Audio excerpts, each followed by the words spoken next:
Oh baby, oh baby, it's been a while since we've been live, back in live.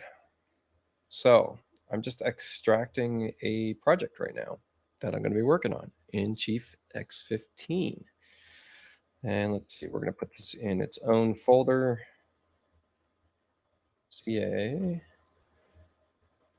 and today's date, or tomorrow's date, before yesterday's date, it's backdated, 230307, received that. Bam.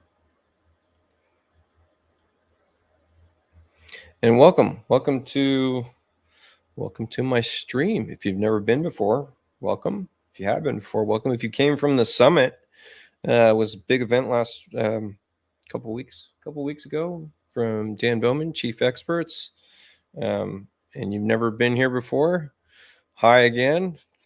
Hasn't been that long. We saw each other recently. Great. Chime in, say something in the comments. I'll try to pin some comments as we go. So, all right, so here's what we've got. Client sent me a backup, which includes all these wonderful files. That's what I wanted. And I'm going to leave that folder intact, which has all those files, and we'll copy it again and bring it forward to our new version, which we're going to prep for render. So this is a pretty straightforward job. Just prep it for render, bring it into Twinmotion, build out some landscape, render it out. I haven't done this in a long while. It's been over a month, so I'm going to be a little rusty. So we'll just see what I run into. We're just going to call this DRVA. Doesn't matter. I don't need a version number. Unknown project. Not sure what this project name is. And let's open that up. Oh, and I need to put the correct date on there. So it moves to the front of the stack. And then once I'm in here, Windows platform, I'm going to group by type. That way I can minimize my plan in JPEG and just get to that plan file. Here we go. Hello, lady. One of my favorites from week one. I feel like we had some good sessions at the summit. This is Laura, everyone. She was at the summit. Okay, cool. All right, let's check out X15. This is my first live video using X15. I've been dying to use X15.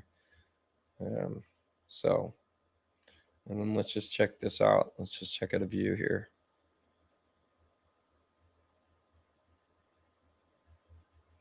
And we probably have some kind of, deck over none, deck room. That's not a big deal. So when I'm doing these renderings, I don't need to have a ton of accuracy, and I don't need to pay attention to too many things. You see a little bit of jumpiness in the camera. That's going to be a setting here in 3D menu, 3D view defaults. Camera bumps off walls. Let's turn that off. Get rid of that jumpiness. In the next 15, we'll have a few crashes. I've noticed a few render crashes.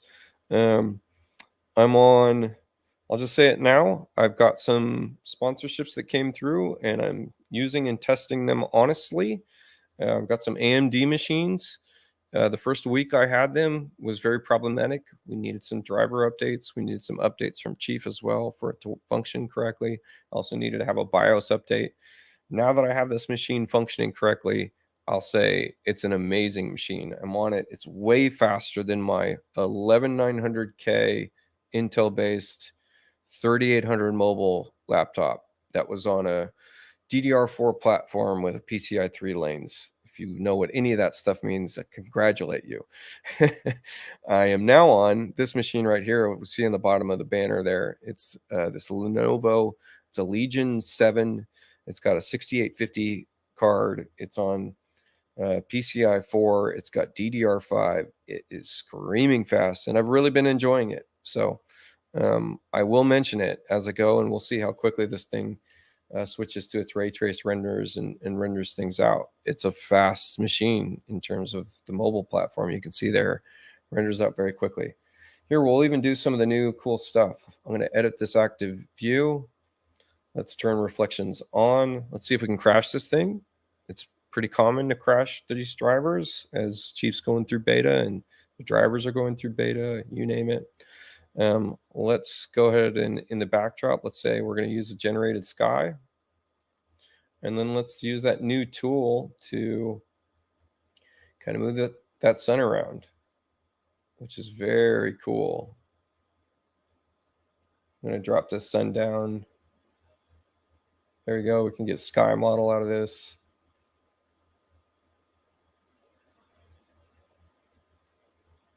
Changing a little bit of field of view can make for some pretty dramatic shots. Yeah, pretty wild. If you haven't played around with X15, there's a lot of features to love in terms of rendering. So, especially if you're unfamiliar with the denoiser, get in there, get into rendering techniques, cap your live samples, set your maximum export samples, something like 50, and you're going to get to a denoised image very quickly. So, cool stuff. All right, so I got to look at this model with a new eye for figuring out what I need to do to get it prepped for render. And what's going on with the backdrop now? It's very funny. It's just black. Oh, maybe because I messed up the sky model. There we go. Let's put it back up in the air.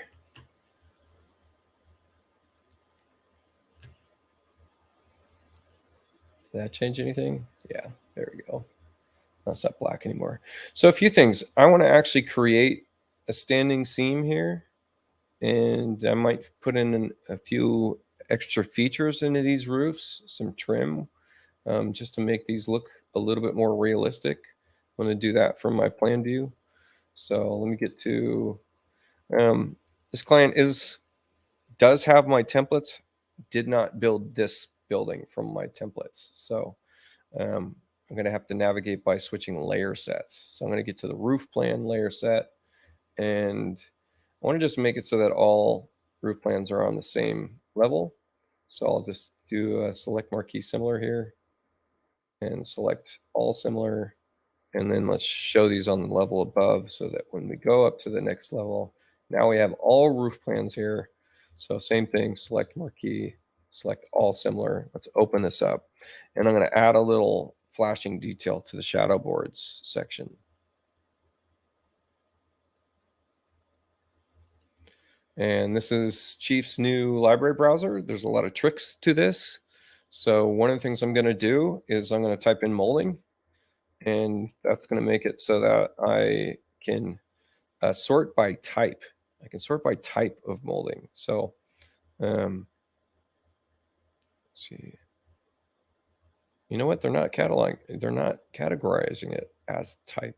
It's interesting. So what would be the type? Let's go. Symbol type. So what would it be called? Maybe base molding? Interesting. It doesn't have a type for moldings. That's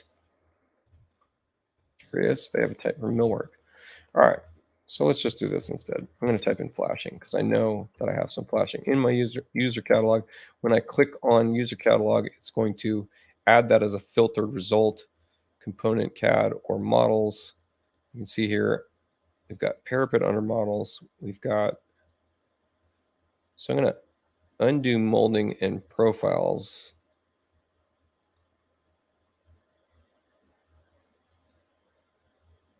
Let's see. This does take a bit of getting used to.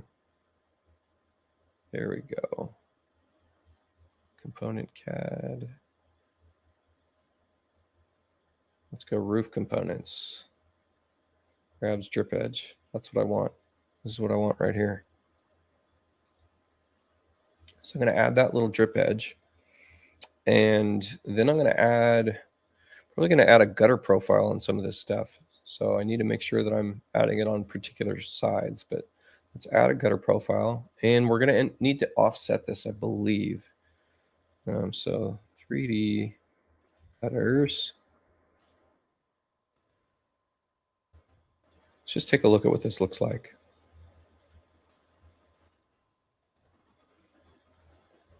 Okay, so that added that flashing detail here, right? That's that flashing detail. And then notice that the gutters are offset, right? So the gutters are now offset based on that shadow board. That's where we need to adjust our gutter profile. So let me grab all these again. There we go. And we need to offset by the width of that gutter profile. So we could just take this, copy it, bring it over to the gutter, horizontal offset, and I think it's going to be a negative offset. Let's take a look what that looks like. That should bring that back towards our fascia. There you go. So that looks better. Now, I don't mind that these are a different color. The reason I don't mind that these are a different color is because I like, hey, Killa. That's my friend Cam. How's it going? I know you just popped in for a minute. Say hi. Shout out to you. He is a streamer as well, but he streams video games. Okay, so I want to make this standing seam. I want to make this standing seam be 3D. I also want to make these I want to make these battens be 3D. And we just released a video. If you didn't know this, I just released a video on my YouTube. And let's see if I can pull that up real quick. Let's just pull this onto the main screen. And what do we have? We have CA Shorts. This video right here. You can drop this into the comments section, but we just went over how to create really lightning fast battens. So let's just drop this in the comments so you guys can see. We're going to pin this right now. Bam, there we go. So that's in your comments section. If you haven't seen that video, that's how we can create lightning fast battens. That's a really good one. So go check that out. If you're a Facebook user, you got to authorize StreamYard to see your name if you want to say hello here. Otherwise, you're just a blank profile. But hello, user. Hello, Facebook user. Okay, so I'm going to draw out some battens using the wall material region. So I'll use that wall material region tool. Let me draw this out. And we'll open this up because this isn't my plan template. I do not want it to cut the finished layer of the parent object. I can get rid of these couple of layers, and then this top layer, we're going to set this to be a 3/4 inch batten, and we'll change the texture of this in just a minute. I can probably get to my library, and I think I have a batten material. So now we can type in our search material and type materials. So now we're limiting our sorting results to just materials that have the name batten, and in which case I don't have one that's just a solid material called batten. I might want to create one. So let's just make one. So I'm going to use the component adjust materials tool to adjust this material. I'm going to say that this is a batten material.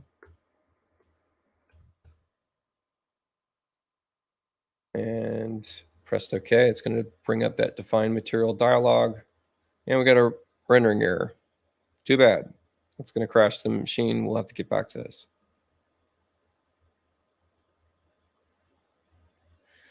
Keep in mind my X15 was set to do PBR rendering in the library preview. So if you're running into crashes, I'd highly suggest that you change that method. And I'll have to figure out how we do that. We'll do that in just a second here. So let's see. This is that project. We've got an automatic file that exists. That's great. See, it looked like it retained my gutter modifications. That's good. Let's see if it still retained that offset. Yes, it did. So that's good as well. So we really just lost that detail about the batten. So let's get that in place again. Draw that up. This is just a material region tool.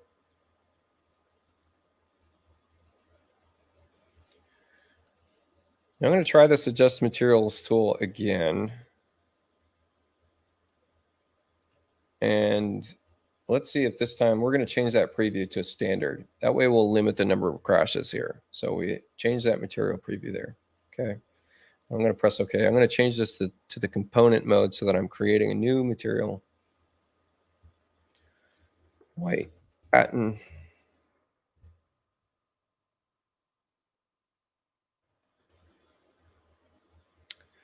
And from here in our texture, let's just go ahead and delete the texture source. I don't need a texture source. In fact, I just need this to be white on general. I actually like this stuff to be a color so that it's color coded, but since I'm doing this, um, creating this batten and going to be using it as a default, I'm not too worried about it. I know that this is its own defined material. So when we bring it into Twinmotion, we should be able to color it correctly. So I'm going to press OK now. There we go. We've got that material. If we wanted to get clever, we could even add this to our library direct from that define material dialog just by clicking on add to library, white batten. Okay. Now I'm going to press OK again.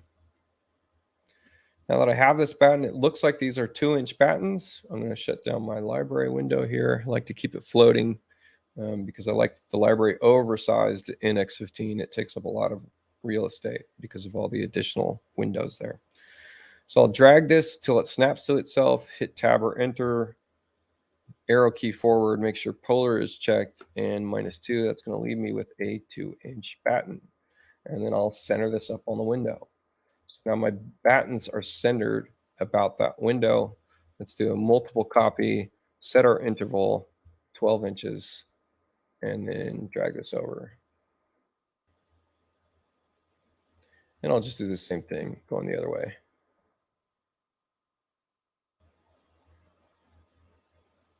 There we go. And now we could go into our plan view and we just drop down a level since I drew that in level 1. And let's get into our active layer display options. And let's see if we can't get those material regions to show up. Play those, and we can see them here. So maybe I'll draw in just an inference CAD line, 45 degrees. Let's turn on CAD for that. And we can grab this batten, copy, reflect about, and then easily multiple copy down this line. Once I've got that, marquee select similar, draw a marquee over these, copy, reflect about center of this. It'll drop it onto that other side. Simple enough. And then we tab into that, multiple copy, bring it forward. Now, if we get back to this, we should see, there we go. Very quick, very easy. What we got? Comment here. You've saved me countless hours with your kitchen tools. Hey, I love hearing that, guys. I really love hearing that. So that's awesome. Awesome to hear. We're in X15 now. We have a new process for bringing the kitchen tools forward. X15 also broke a bunch of functionality. I'm going to be putting out an update for that pretty soon. And then maybe next month, I'll be improving the kitchen tools again because we've got some additional toolbar icons in X15. They pumped it up to 400 total from 200 total. So, and that was on my request. And they said, I'm not getting any more than that. So we're capped at 400. And then we got Cesar. I think I'm saying your name right, Cesar. You have an accent in there. My friend, I always like hearing from you. I'm always curious about how you're doing. Interested to see what systems you've put together to keep improving in terms of the software. So, got some challenges you work around. We'll have to feature you at one point, if you wouldn't mind, if you'd like that. All right, let's see. So let's check this out. We're going to do a little bit more battens here. Now, I'm not using the method that I put in that video just because I've got some kind of unique features in here. So I do want to make sure that I set this as the default. We can do that with material regions. So now when I bring that material region forward right here, which we have snaps in X15, we got a bunch of 3D snaps. You notice I just snapped that to that top board, which makes this a really powerful method, right? So now this is default not to cut the parent layer. That's already looking like it's 2 inches, but we'll tab it over anyways. Oh, these are 2 3/4 inch battens. That's okay. I'm really not worried about it. I think, this client just used whatever they had. So let's make sure this is centered up on that ridge line. And then same thing, multiple copy over. Center up ridgeline, multiple copy over. Might need to do a cleanup on that one. Nope, that looks good. That's done. Where else do we have it? So we're only rendering kind of this angle right here. That's the angle. And if we want to look at composition on this, let's just set this field of view in our camera specifications to 35. And then we're kind of going to get this shot, and then we'll do like some parallelism to get this to be legged up straight. So Laura, thanks for stopping in. Let me know if you have any questions as you review this. Yeah. And then you can always find these videos in the live tab on my channel. So there's a playlist tab, there's videos tab. You can always find a live tab. And then John Jones, thanks for all the help at the summit. Yes, it was a pleasure having you there. I was really glad that you made it. I know that was a last minute decision. And we were talking about you all the second week of the summit. John was in the first week. Second week was awesome. So we were talking about some of the stuff that you brought up. We mentioned quite a few things that you brought up. So it was really awesome having you as part of the nightly work discussions as well. All right. So one more set of battens here. I can snap it to that. I'll take anything I can snap to. So if we pick up a snap here along this roof line, that's perfect. That's all we need to start this batten. And we just draw it up past our ridge line. Same thing, snap it to itself. Here's two. And then we can center it. If we can center it on this, no, I don't think so, but we can center it on the wall. There we go. And multiple copy. Be cool if we had a multiple concentric copy. I dragged that at an angle. Oops. So if we had a way we can multiple copy in two planes, that'd be crazy. The only thing I'll say about snaps here is, notice here, I'm picking up snaps from where I drew this out from. I drew this from the center handle, and there's a snap here at the awning. So because of that, I'm getting out of plane a little bit, and you might fight it. So another method is you draw it just way past and you hit tab instead. And I know that I only want to go 40 inches, which is going to make 3 of those. So if you're fighting the new snaps that are coming in, you could obviously just kill snaps entirely before you did that, or you could do that tab enter method. And another thing I could do is just copy paste about this wall. That'd be a simple thing. So a couple methods there for you. Good things, I hope. Yes, it was good things. We liked what you contributed to the conversations that we were having at night. So that made a big difference. Okay, so I've got one more batten to do over here. I'm just going to do it manually. We're not going to even do that reflect about. It's simple enough to just draw this in manually. So we'll draw this guy in. I'm not even worried about the accuracy of the thickness on that. That should be close enough. So that's what we're seeing.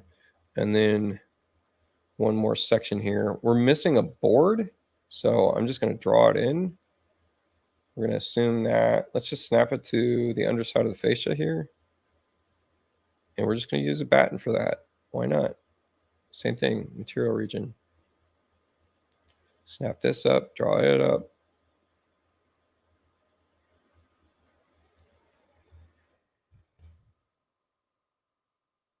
Center this up on the ridge.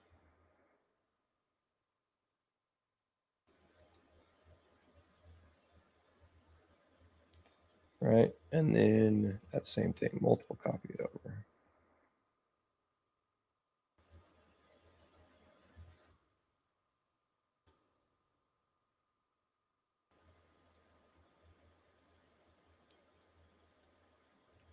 Curious as to why you are adding boards and not using the board and batten in chief, because this adds a 3D element. It adds a 3D element that looks far more accurate. Let's just do a little test of that theory, right? So what if we change that material to just a white matte material? Let's go plan, change mode. Let's change that batten material to a white material instead. And let's also change this black to a black, just a solid black material. And we're going to have to edit this in our plan mode. And we'll just change the name of this to black, etc. Texture, pattern. Let's go to that, black right there. We're going to remove this texture. There we go. So now that we have that established, and let's do one more. Let's do, well, I'm not going to paint those battens yet. Let's move our sun around. And let me save this real quick so we don't mess anything up. Save that. And you'll see when we move our sun, we're going to see just how good those battens start to look, as opposed to, I mean, the way they intercede at the roof line, you're going to see 3D at the roof line. You're going to see when we're rendering out at like we're going to be rendering out at almost like an 8K image. We're going to see a bunch of additional details like this when it's just because this is a marketing piece. This gets put on a website for like a stock sales site. So you'll end up seeing this when we render this out at like a 4K in Twinmotion. Especially as it intercedes like the underside of the eaves.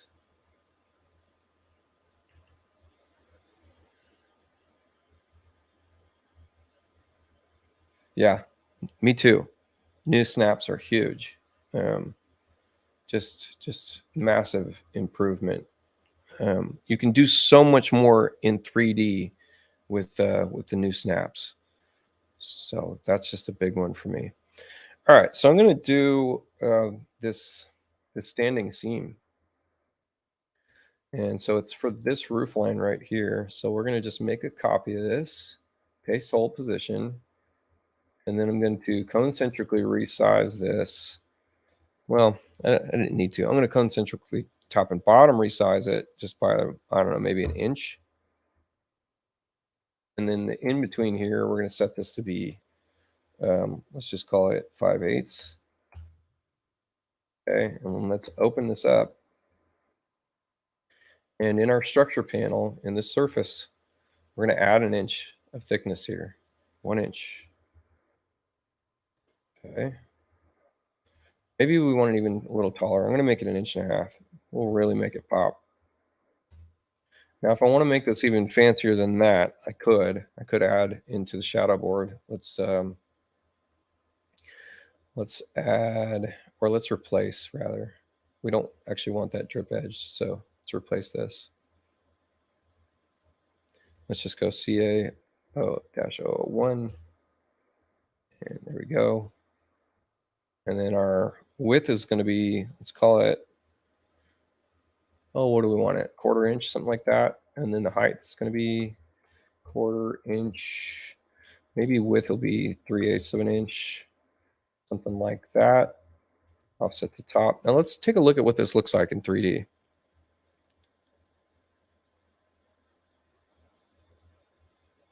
Okay, so this is what we created in 3D. Now notice we didn't actually get that shadow board to show up correctly.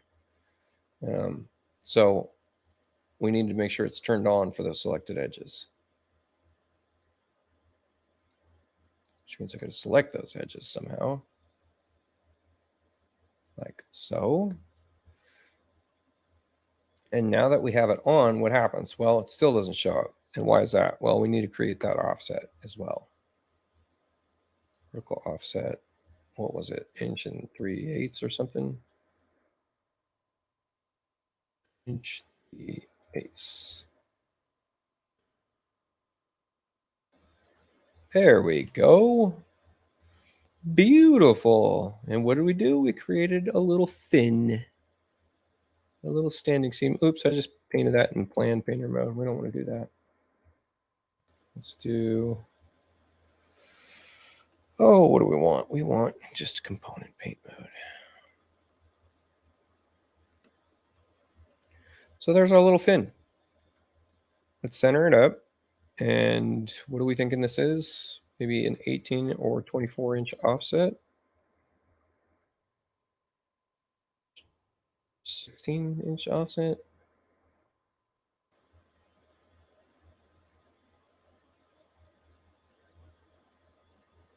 That looks right.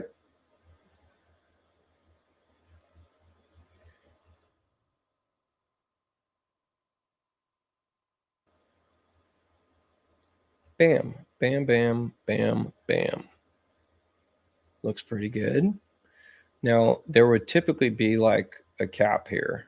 So might actually take this, copy, paste hold, and then drag this up the line. And then let's turn the gutter profile off. Just remove the gutter. Let's remove this drip edge. And same thing, structure panel.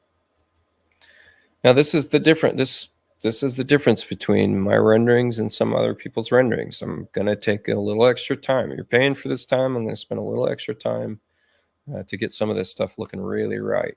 So I do want to add a shout out board here. I want to add that CA001 again. Favorite. It's useful. And let's say that this has like a little 2-inch overhang in it. It's half an inch. And to the top, it's going to be 2-inch. Let's see what happens here. So we want to turn it off on this edge. That shadow board is going to turn off on this edge. If I can select it, might be difficult. There we go. And we want to turn it on this edge.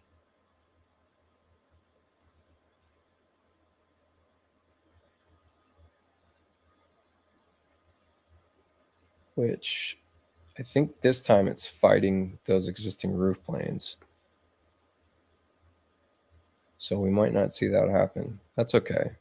We're getting close. I can do some edits in post.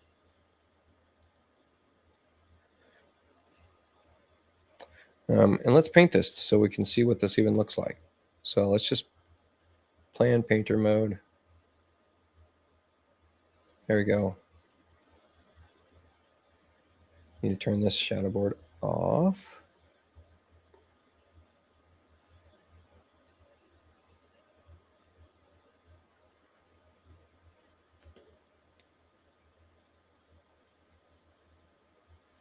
So from here, that's looking pretty good. I would also say that this has probably got a little break here, right here. And this would come down.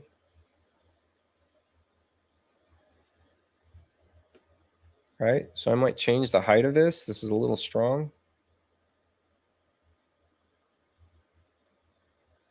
Might also just split the middle here and then reflect about center would be a lot easier. Kind of make this easy and dynamic to fix as we go. Yeah, I'm not quite liking the height of this. It's a little strong. And also would probably say that this is a square cut. And let's just make this 1.5 inch.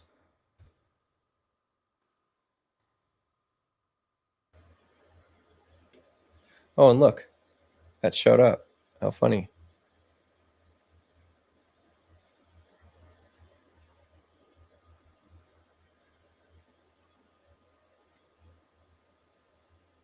Wonder what that offset's about. I'm going to turn it off. Actually, don't want it. Oops, wrong edge. Let's just delete it for now. I don't think I need it.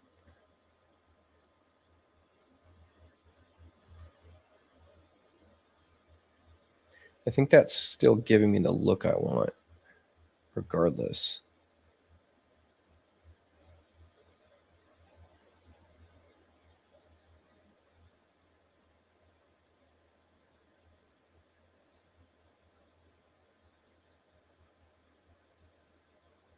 Oops. That little funny little discrepancy.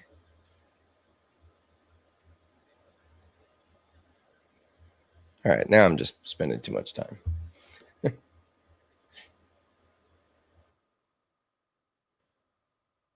Nothing new. This is how we make up new stuff. Okay, so next thing up, I want to have some downspouts and give away a downspout package that's supposed to make this pretty easy. Sometimes I feel like just doing it with moldings is easier.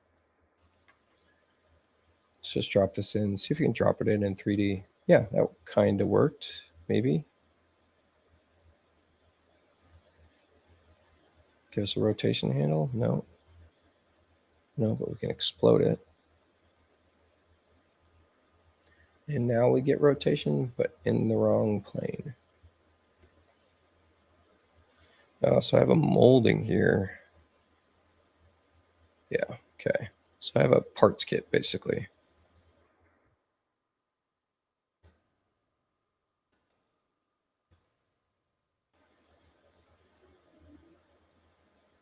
And it won't let you rotate the molding.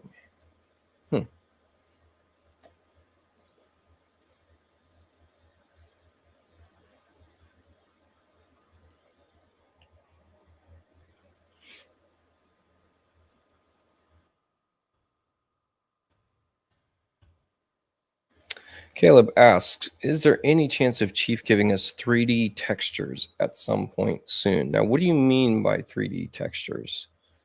What are you referring to? I think there's maybe a chance of us getting displacement at some point. That would be a thing that I would expect to see.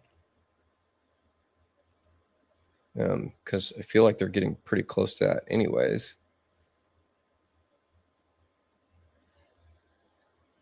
Grass feature is pretty cool. It's getting better. They improved it in the public beta.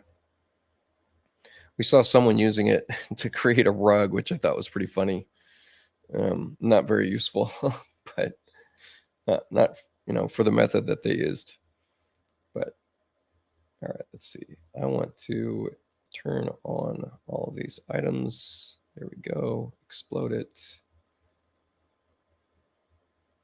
And I should be seeing all my items, but I don't feel like I am. Oh, there it is. Okay.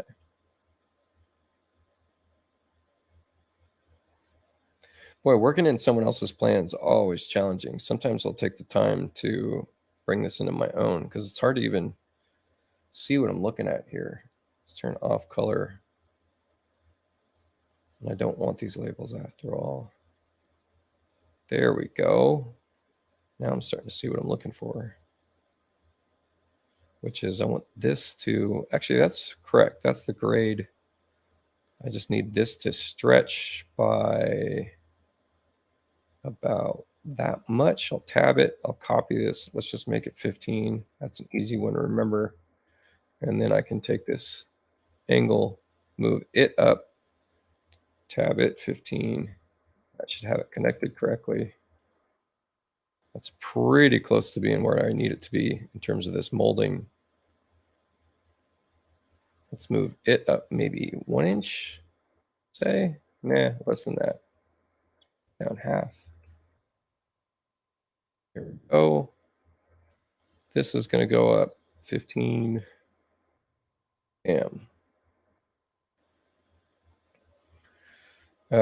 then actually this is going to go down. This is going to go down like this.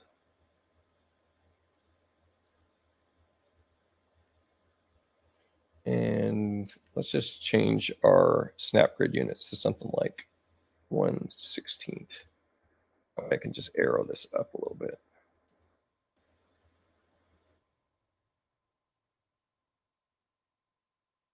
There we go.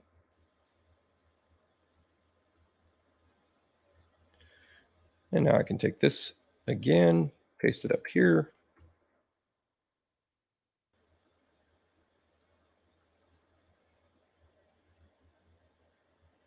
Should make this whole kit so that center of this fixture on the side is actually center of the run. That would make this way cooler. Yeah.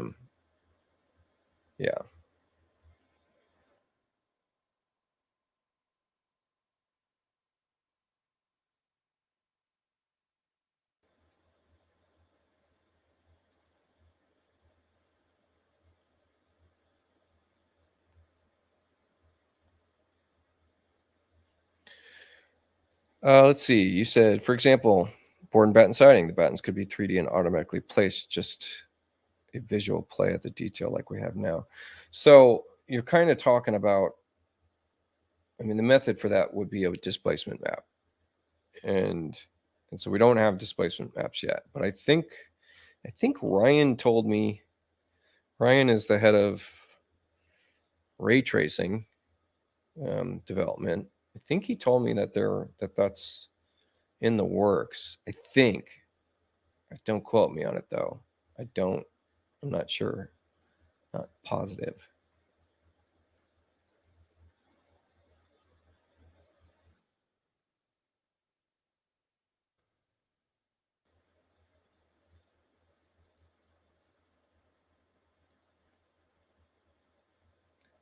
Copy. Let's bring this up to about there, maybe thereabout. I think. Should have just copied the whole assembly. That's okay. Oh, we're missing something. What happened here? I lost one. Dang it.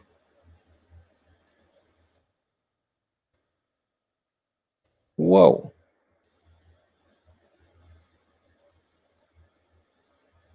Well, you can't do a copy rotate in elevation. That was weird.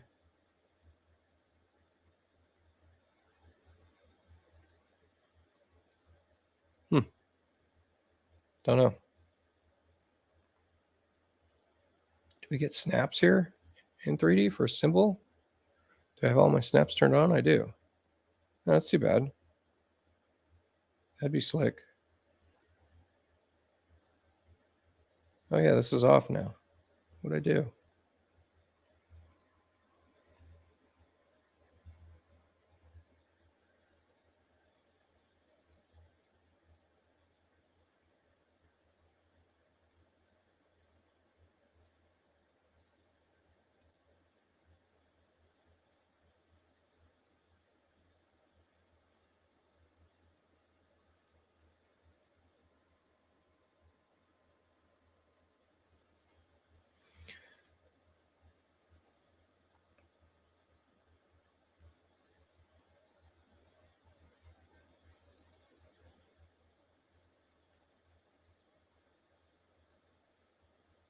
This isn't going to give me a copy paste. Why? Because the molding, is that what's going on here?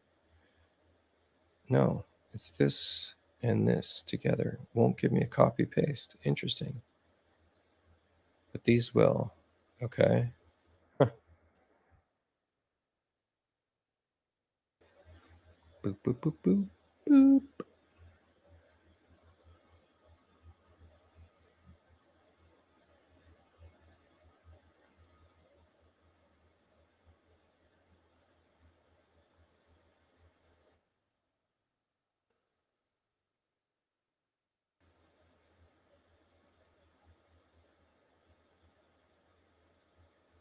That did not give me a visual drag. Interesting. I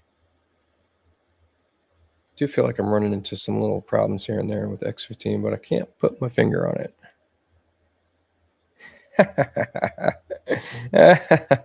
Look at this one. It's true.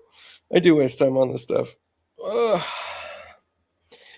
Helps us make better systems, though. Like if we're taking too much time on something like this, it should point out that we need a better system, right?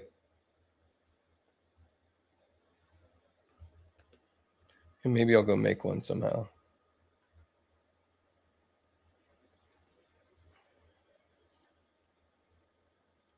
Yeah. The other thing is, I know I'm going to get to my price my price mark on this one. It's just going to be just fine, even though I'm wasting time.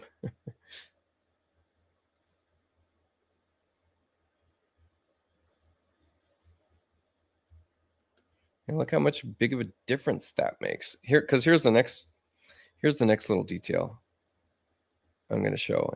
And also, if your pricing with your client is, makes it so that you can afford making these little details, it makes a big difference. So here's the next one I'm thinking I want, which is this is one window, huh? 108, 108 inch window. Let me see if instead, what do I want? I want one of these windows to be open. I think that's a really nice feature. So if you can have a window open. Let's see if we can get rid of this one.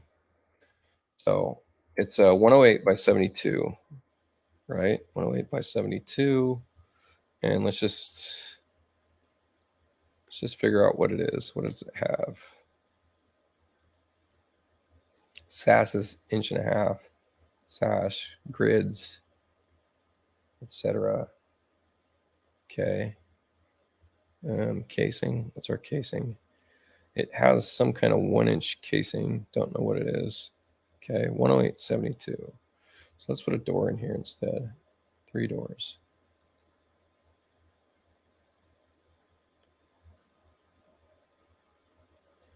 I need to pull this up 8 inches. And this needs to be right above that line, which was okay. And then 108/7. So let's make this whatever this is. Make me do math. 36. So that's correct. And it's going to be a glass panel door, and 1.5 inches, 1.5 inches, 1.5 bottom is 2 inches. Okay. And casing is going to have no sill threshold. And then lights, right? And hardware, let's just say no hardware. None. Okay.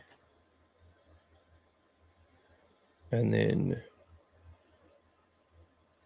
we're going to, let's see, just shoot this.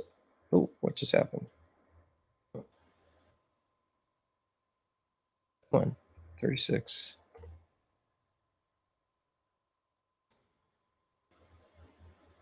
Right? And then center this bad boy up. Okay, and let's open him up. Flip its orientation. Let's make it so that it's only open 15 degrees or something. Make this one do the same. Actually, we can ditch this and just flip this other one about center. Maybe we'll just open this one up a little bit more. 26 inches. Yeah, we have a little thing to fix at the bottom. It's not the end of the world. Let's see if we can't grab this casing off of this guy. Clear all casing. Has exterior casing. Let's just select all fine. It's fine. Play it like so. Let's also make sure that we are ditching these hinges. Hardware, where are we at? Hardware, hinges, hidden hinges, sure. And I mean, this isn't going to be perfect, but for terms of rendering, it's going to be great.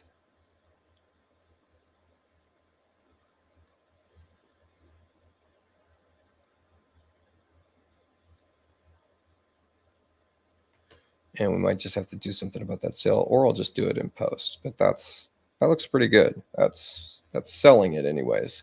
Might need to recess, or what's going on? We've got some thickness that we didn't have in our deal here. Did I delete the jam on these? Let's see. Jam has jam side widths. And maybe our casing reveals are different. Reveal 1/4 inch.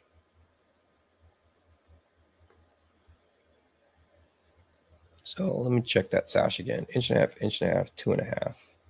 Depth inset, inch and a half. Okay. And then casing 1 inch width reveals 3/4 of an inch. There's our big change.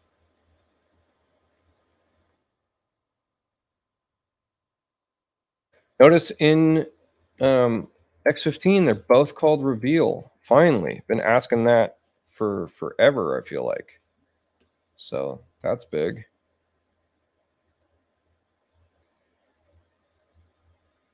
There we go. Now that's looking right, except for that bottom piece. But I'm just going to fix that in the rendering because this is going to be the shot right there. Bam. Thank you. Cool. I appreciate that comment.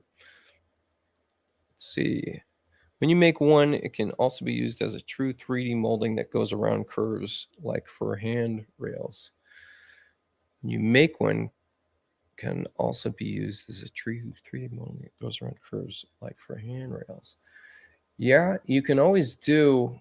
I mean, you could do the previous method, which is just drawing a molding. It would have been way faster than using my kit. I just wanted to try using the kit. So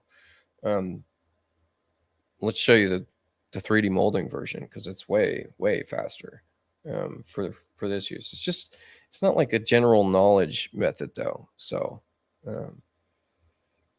but we can still show that. Maybe we'll just do one off this back end here because I feel like there would be one anyways. So let's do that. Let's pull our elevation camera. And let's just draw in. So if we go straight to our library and pick up, we've got a downspout profile, right? So I say downspout, but what's going on here? Downspout, where's my molding downspout? Models, libraries, components. Let's do that. Here we go. So I got Rob's downspout. So when we click this, and then we go to use a molding tool, it should automatically draw with it. So let's snap, come in here. Yeah, see, it's drawing with it, right? And let's just make sure we're inverting this, holding on selected edge, extrude inside polyline. There we go. So now I can drop this back to the building.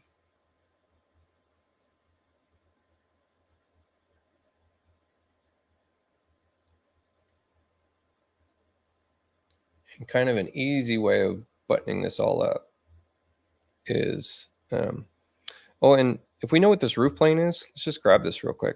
I'm going to open this roof plane up just so we can see what it is. So it's an 8 and 12 pitch. So if we then grab this molding edge, and if we looked beforehand, if we're showing start and end indicators, which I wasn't, good job. Selected line. Let's try 8 and 12. Let's see if we can get that. Lock, center point, sure. Oh, that's an inverted 8 and 12. So negative 8 and 12, I guess. Let's see. Do we do that? Does it give me this? Yeah, there we go. So now that's lined up.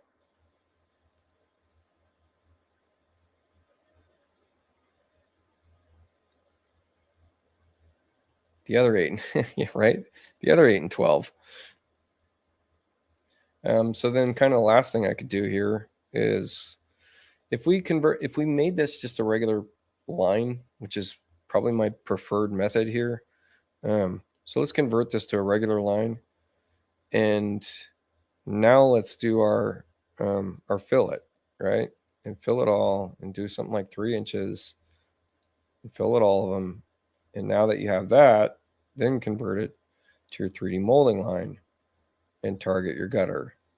So that's probably the way I would typically do this because that'll give you that bend that looks nice, right? There you go. It's looking pretty nice, except for this is the wrong profile. I know this because it's wider than my gutter. I need the my other profile, which is turned. Which I think we now can. What can we do? We can do profile rotation right in the dialog, which is awesome. Oh, So easy. Cool. The only problem with this, when we drew this, it's going to push it way, way over, or what does it push it now? It pushes it some distance in between where you drew it in elevation. I don't know. So I'm just going to place it here in plan view. And we should see it on the back end. Oh, I needed to place it further in. Oops. Library. Oh, let's see which. Well, hey, look at this. In the X15, in the bottom corner here, it shows us our XY coordinates, right? So knowing that, we know that, let's see, the leg that's showing the red line towards the X, if you can see this in the bottom corner. um, I don't have my magnifying tools installed on this machine, but anyways, I know if I move this, I can follow that coordinate in X15 and know that if I push this 24 inches, it's going to move it in the direction I want it to.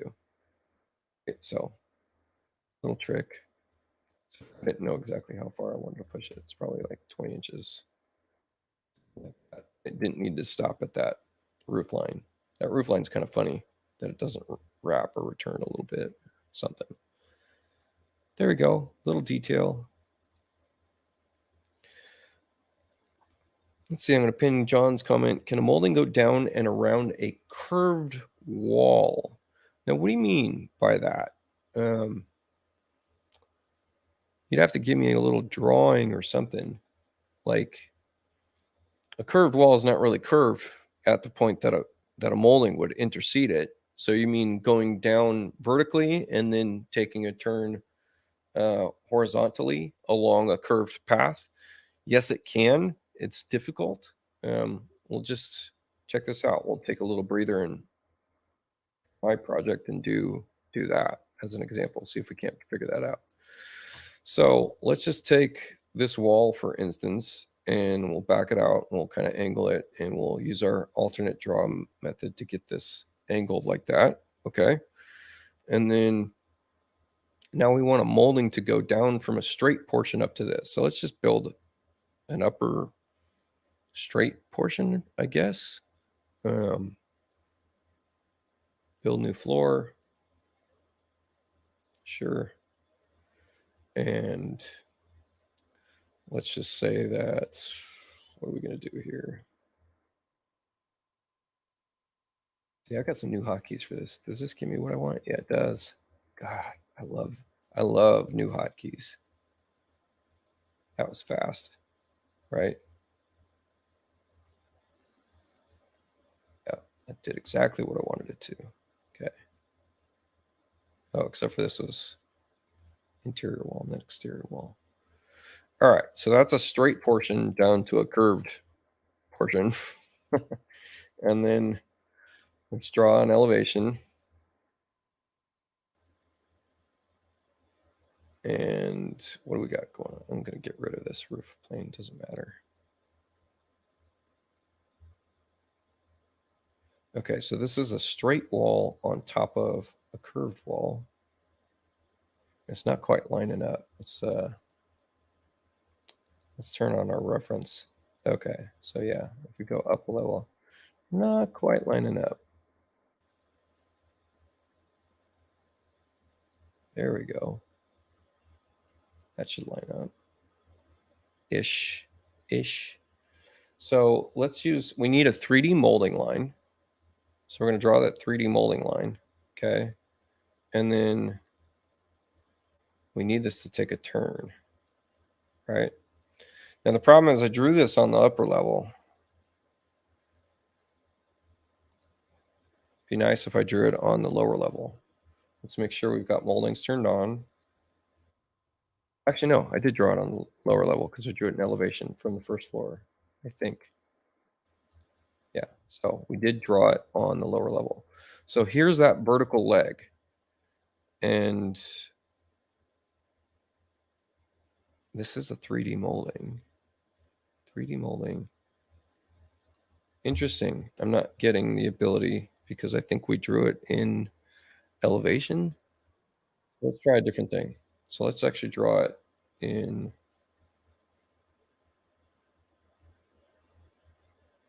Let's draw it in plan view instead. So I'm going to draw my horizontal run, and then now I can pull that up. And I should be able to, yeah, you know what? It's not letting me do it once we bring it up. So let's go back a smidge. Let's curve it. Okay.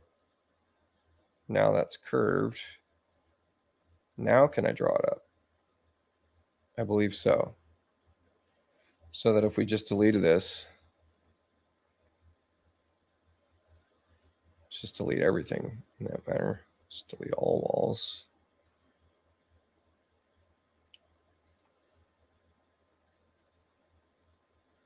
Oh, I thought we had delete all walls, don't we? I thought we had delete all walls.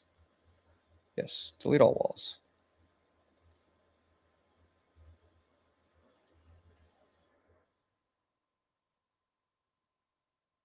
There we go.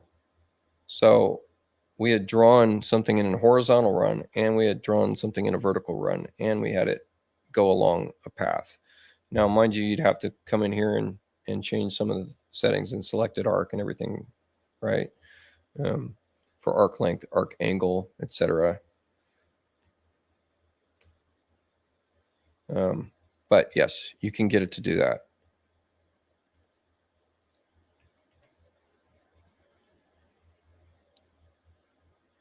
Let's draw the handrail, but it is in the segments of the winders. Large segments. Can you draw over that? Yeah, you can get a handrail to do what you want it to do, especially in X15 because we've got elevation snaps and stuff.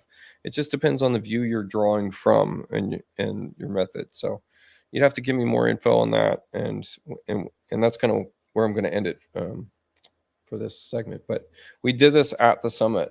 I showed how we could do a connected handrail and do multi-segmented handrails and offsets and handrails and all kinds of stair tricks.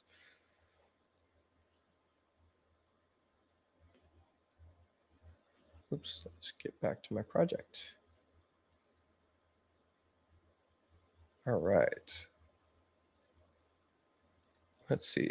So what else do we have in terms of prepping this? I think this actually looks pretty good. I might do one more gutter profile, and then other than that, we want to prep terrain. So I want to get to a view that has terrain turned on, which actually it looks like it does in this view.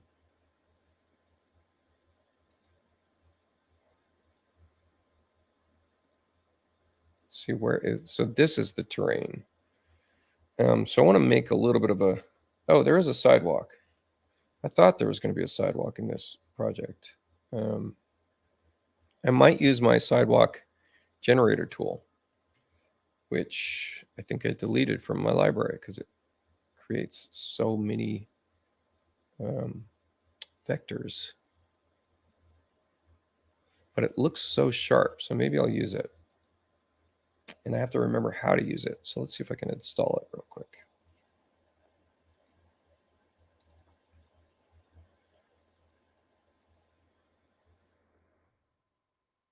Sidewalk generator.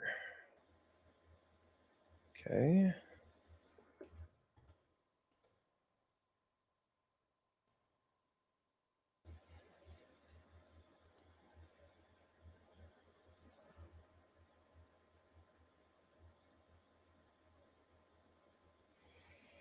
So this is going to be another use case for making a 3D molding kind of follow a path.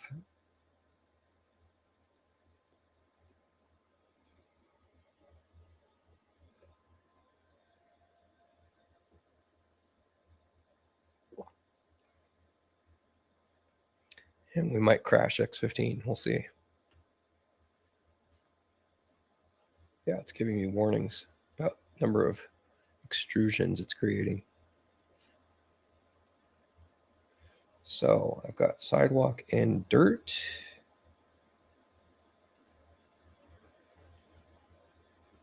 I must have something.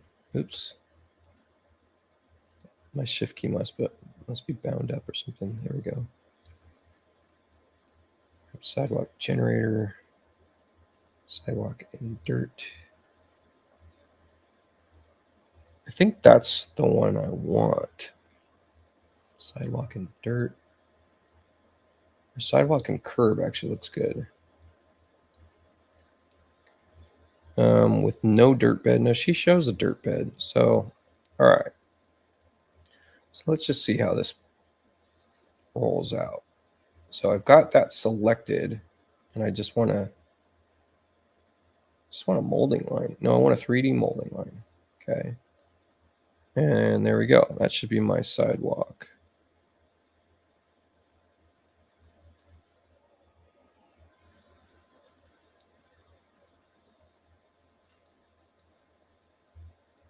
And it's doing all kinds of craziness. Let's see what it looks like.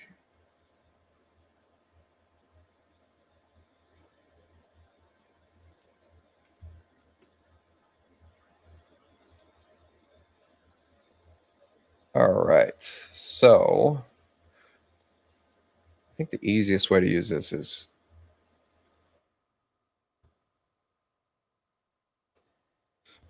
draw out an elevation.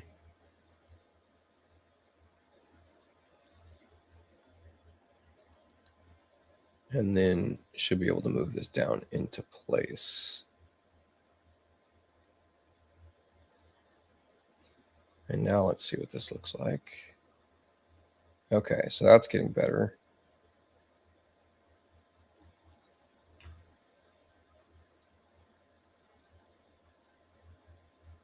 There we go. It's getting even better.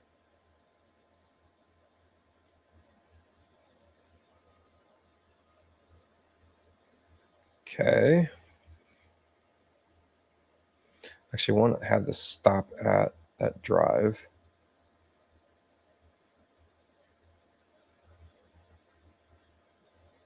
And what it will do we're going to kind of curve it under. Here's where it's challenging to get this right using, because this place is like based on arbitrary points. So you have to do this in elevation if you want to get it to look right.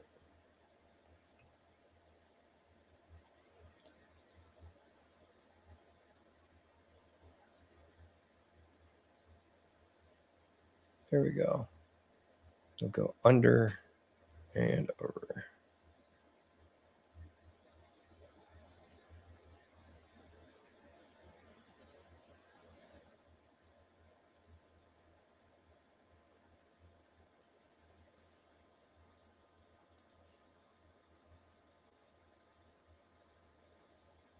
And I'll just have to adjust that a little bit. Or I might just, since we're going to get a shot from here, I might just fix this in Photoshop. That's not that big of a deal. So that's probably what I'll end up doing. Cool. We're getting there. Getting a look at this house is going to look pretty sharp. So same kind of thing. I got to cut this section here.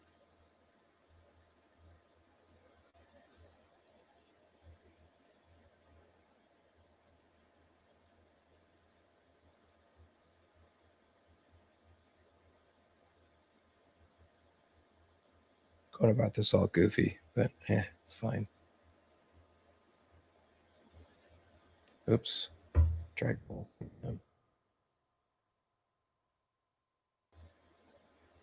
No need to cut. Let's just bring this.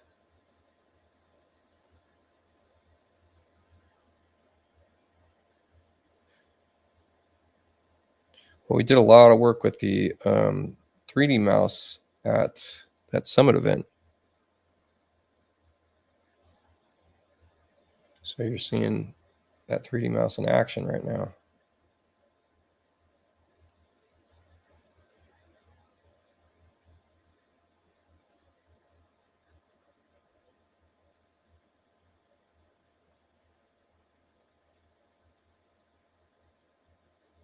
There we go. It's looking pretty good. Again, this is just for a render, so we're going to fix this in post. That's no big deal.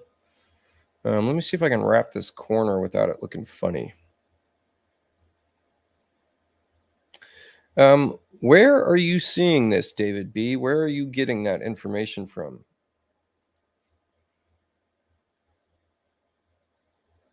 I'd like to see a link or something, because I have not seen that information.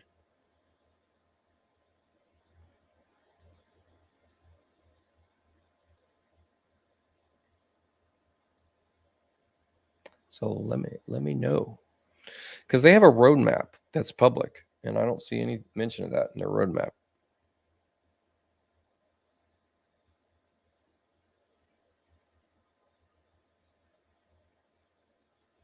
Oops.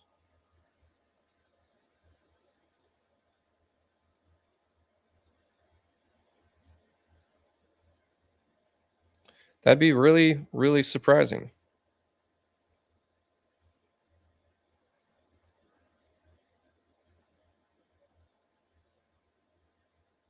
Also might make me update my computer if that was the case.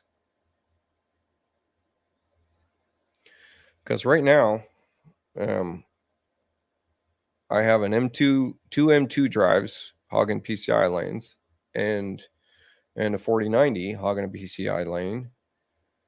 And then AMD's giving me a 7900 XT. Can it use two different brands? If you're curious. And then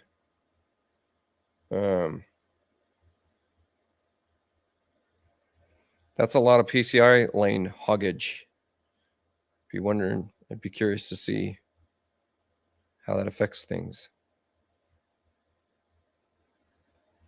Oh, what happened here? Got some weird duplicate here. Strange. Oh, there it goes. Just disappeared on its own. That was funny. All right, this is looking pretty good. Pretty dang good. Okay.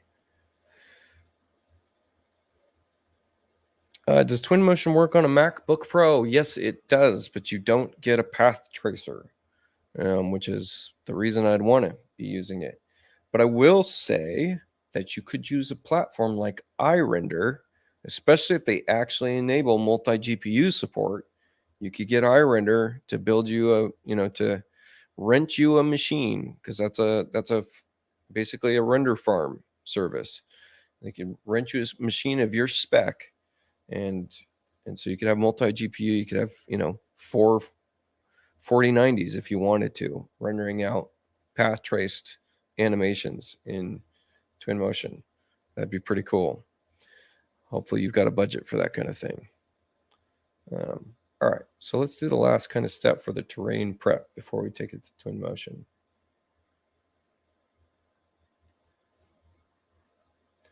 So I want to create just a material region, and a number of different ways we could do this, but I don't know. I'm just going to do a polyline. So we're going to just draw out a polyline, kind of snap it to this edge, bring it forward. I'm going to bring it all the way to the point of this turn here. Bring it forward again. I can kind of, oops, what's happening here? Am I not able to angle this? That was a polyline, right? Let's try it again. Weird.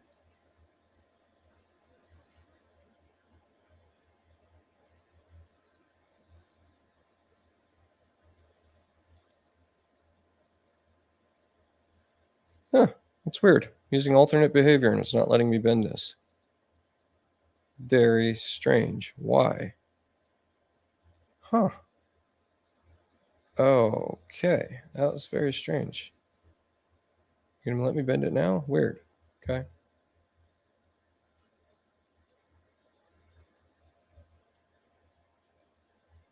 Sure. All right. Let's extend this back. Extend this to here, and then let's just close it up and fix this. And then convert it to a terrain feature. And we're just going to say that it's, I don't know, 1/4 inch to the top, thickness 36 inches, maybe. Let's color code it, make sure that we see it correctly. There's that weird thing happening again.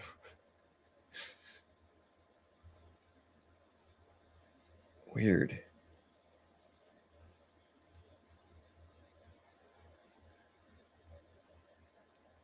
I don't know why this is making some weird offset.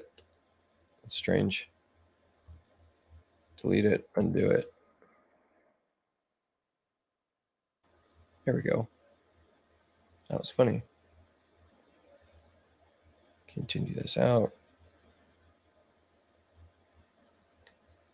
Okay, so there's that material region. Now I want to copy this, paste, hold it, and then draw this in by 12 inches. And let's now just subtract this from this. Oops, didn't do it. Try that one more time.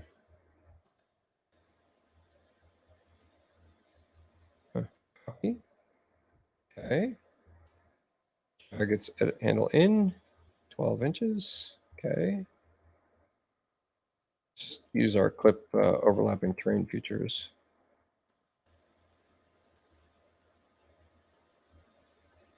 And then let's color code that. Okay, so we still have some kind of overlay happening. Let me copy this, paste, hold, just so we can use it to subtract from this.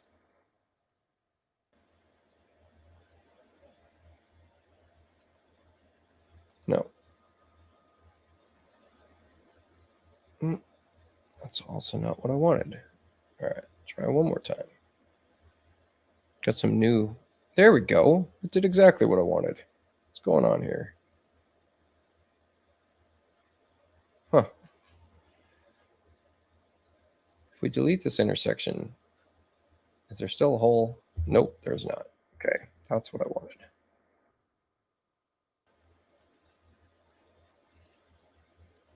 Delete. Yes, we're going to retain this time.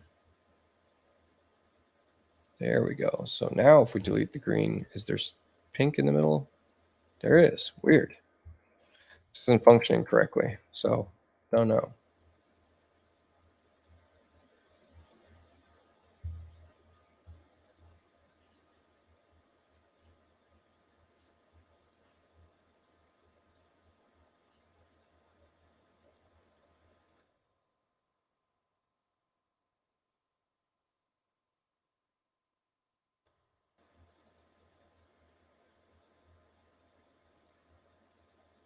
All right, closest I'm going to get. Okay, I think I'm ready to take this to twin. Yeah? What was this? Is this a board and batten? I can't even tell.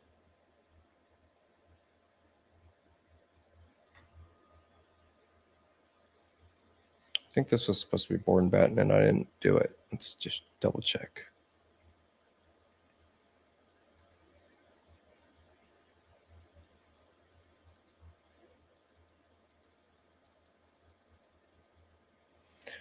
All right, so what do we have here? Twinmotion Senior QA Manager David B.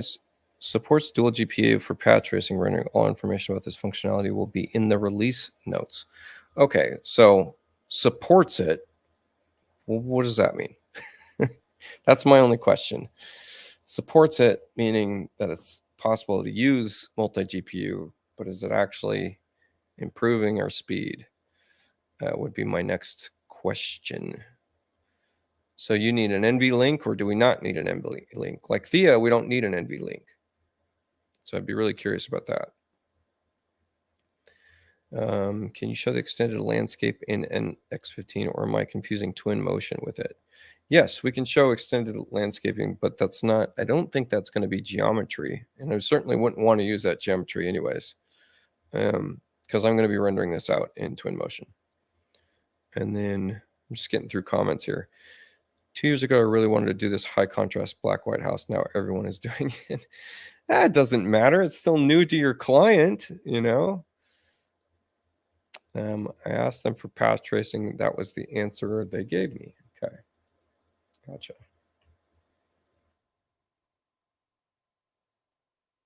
It's like, I still put subway tile in houses, even though I've done it in 5,000 houses have subway tile.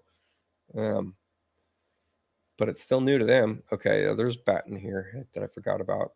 Oh, and I'm gonna do something a little bit fun about this light here that's sitting on top of the batten. Always like to make that, improve that. So we'll do that real quick.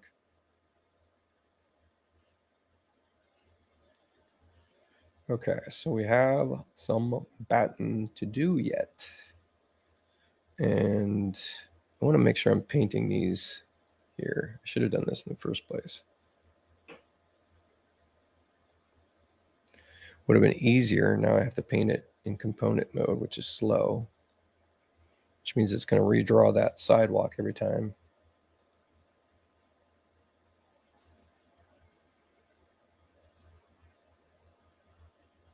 Also want to make sure those gutters are of a particular color code. Could be problematic in Twinmotion.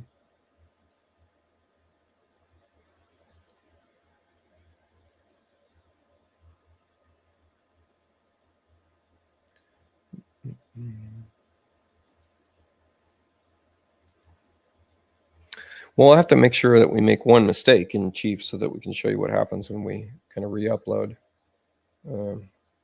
I really want to fix this terrain issue. This is strange that it's doing that. This is their new make whole situation happening, I think. So let's actually hide. Let's hide moldings. So we can get rid of that. Hide molding layer. Okay. And let's hide all this. That's street business. So here it is. Okay, so that's its singular section there. That's what I wanted. We'll see what this looks like in Twinmotion when it gets imported. There's some goofiness going on there. Okay.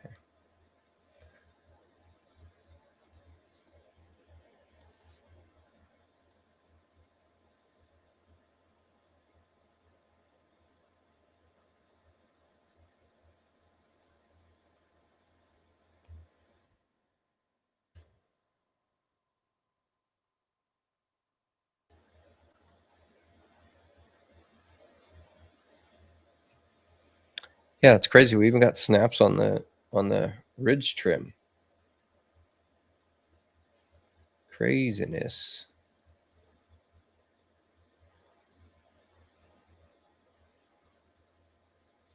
Let's turn color off so we can actually see. Or maybe turn it in vector. There we go. Vector's so slow though.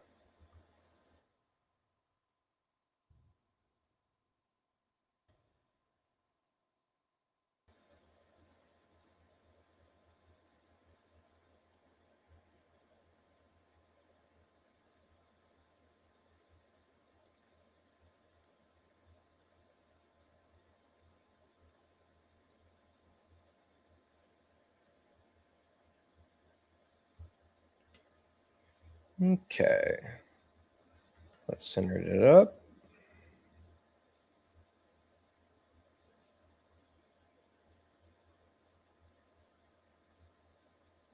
Let's just do a little this detail right here is like one of my little favorites.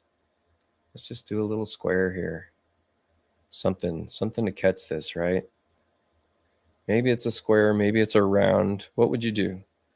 What would you do to catch this?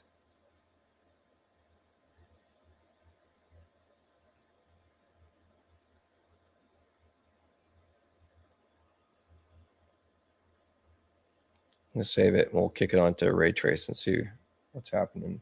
What's our latest and greatest from this?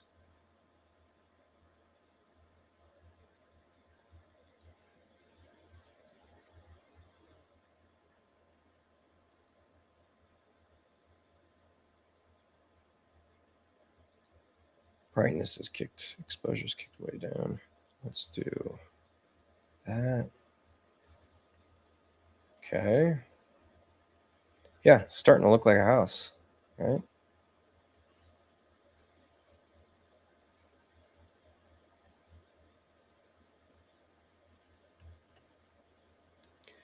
How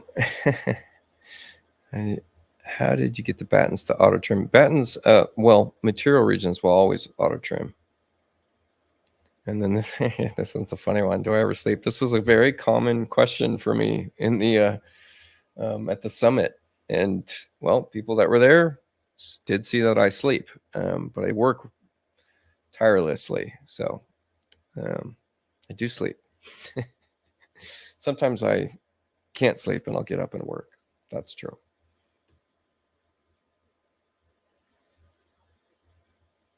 Um, let's see here.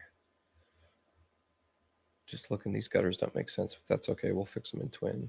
That's no big deal. This is it. I think we're ready.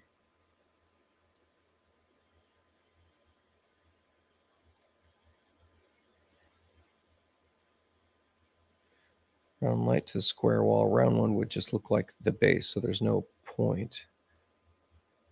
Yeah. Okay. I think I follow what you're saying there. Cottage Keeper said square. Caleb said square. Yeah, I'm kind of thinking the same thing. And then you do know that is a key sign of a very high IQ. What, that we can't sleep? Oh, man. All right, so let's do this one more time. I don't know what's going on with this molding, but we'll delete and undo. Wanted to build some kind of weird offset. And let's export. So people that went to the summit and were in my class know this very well as I drilled it into your heads. If you're on a Mac, you don't get this, but if you're on a PC, we get to hit Alt for our top row menu items, F for file, E for export. And then I like to export as a 3DS, in which case it shows that underline underneath the D. So D for 3DS. And I am going to uncheck truncate text. Well, no, I'm going to leave it checked and export this to my project file. And let's get to that. Unknown name. We're going to make a 3DS folder. Go. And we're just going to export straight to this. So we'll just call this main unknown. There we go. Let it do its thing. And then we can fire up Twinmotion.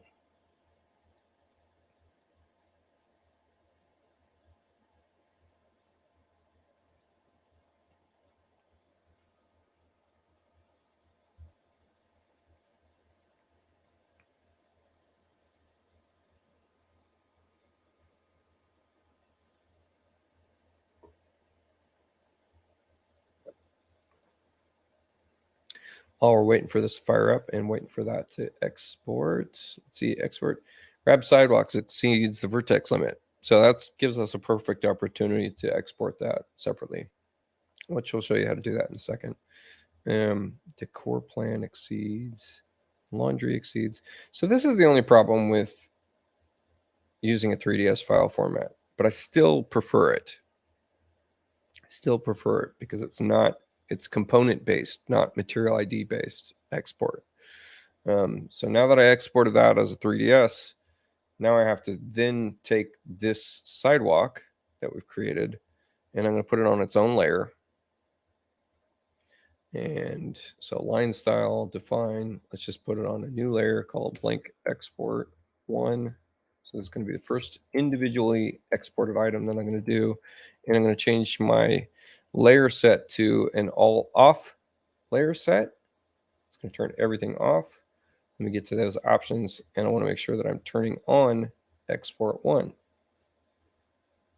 Okay, that shows just that sidewalk generator. Now let's export it as a collada file. So curb only. There we go.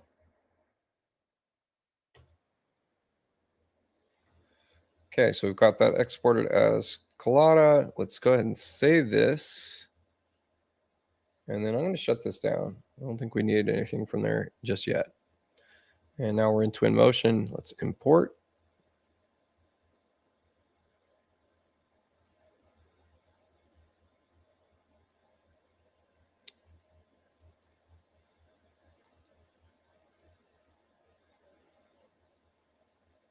Want to make sure I'm keeping hierarchy. Everything else just import as is.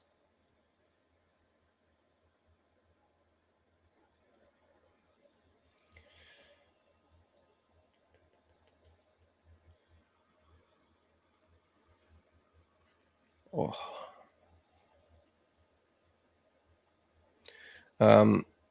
Main options are 3ds and Collada DAE file. And let's just zoom to selection and see what we got. Okay. Hit my number 6 key, make this fly around real fast. There we go.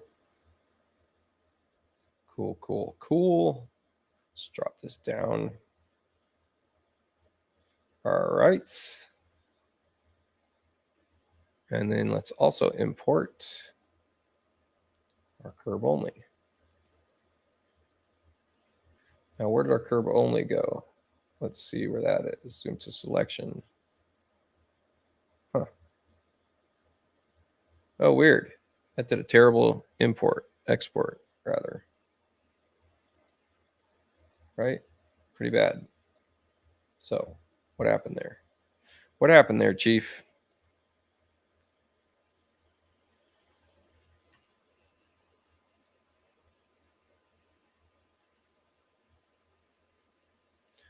Not going to mess around with that just yet. Let's keep rolling past that for a minute.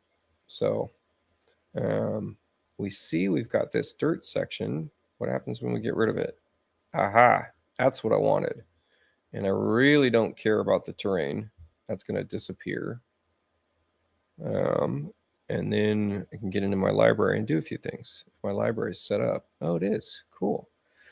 By the way, this is let's see. This is a new machine. Oh, you said two-sided. That was a good point, David. Good call. Good call. Let's try that again. So you think it might be inside out, and I don't think so. I think it's just not here.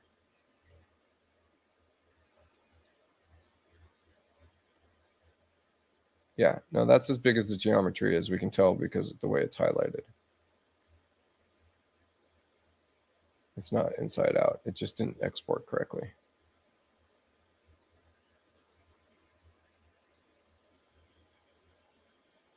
I like your thought, though. That was a good thought. Yeah.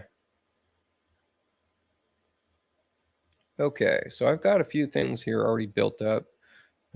Border grass, desert grass, grass one. Let's draw grass one in here, and then we can grab him and apply it here, just like so, a couple times, maybe 3-4 times. And then let's get back into my library,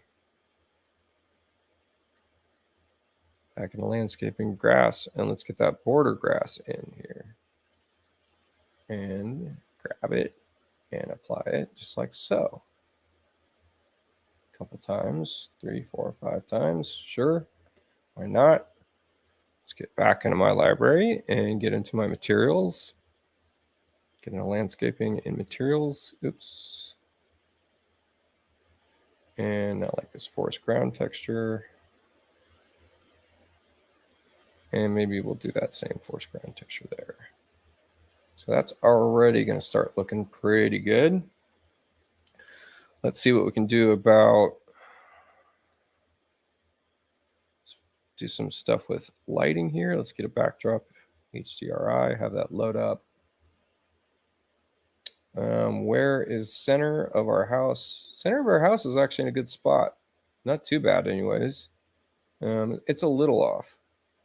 So how do we fix that? It's been a while. Let me see if I can figure this out.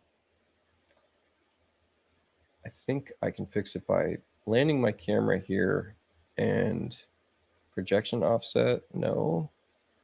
Height offset. Yes, center to camera. There we go. So now we centered that to camera. Actually, let's just drop it down a little bit. Center to camera. There we go. That's what I wanted. It's still a little off. Let's try it. Let's try pushing it forward a little bit. Get better.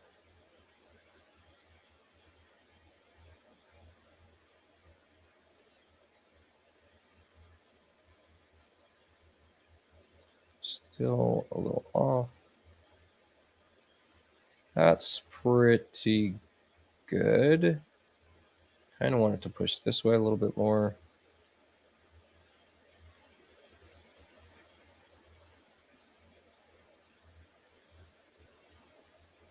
Yeah, that's getting much better as we get our composition.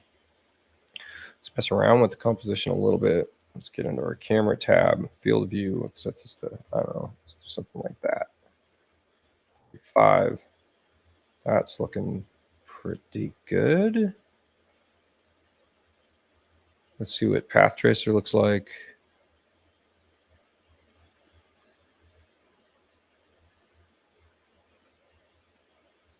Okay, so we're going to do a couple settings, little tweaks. Let's get into our lighting again. And we want our sun intensity up. And then I want to rotate my sun intensity, my sun, basically. We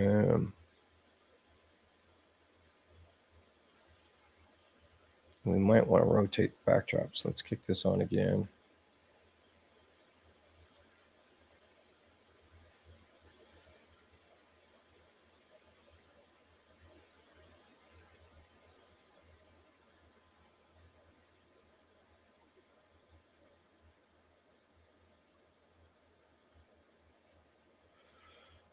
Let's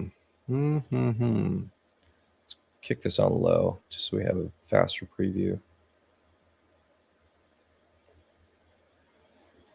What graphics card is this? I will show you, my friend. What do we have here?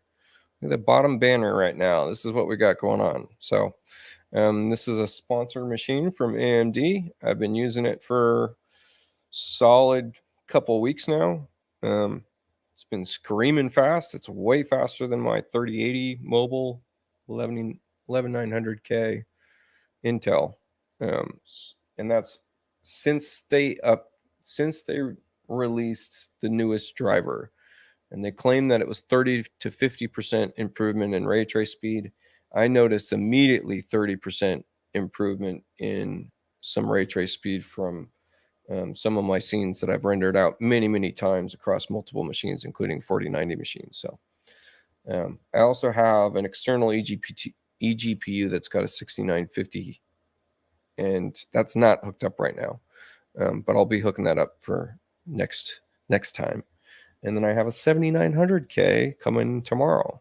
So we'll check that out. We're going to compare that to the 4090. So a couple cool things.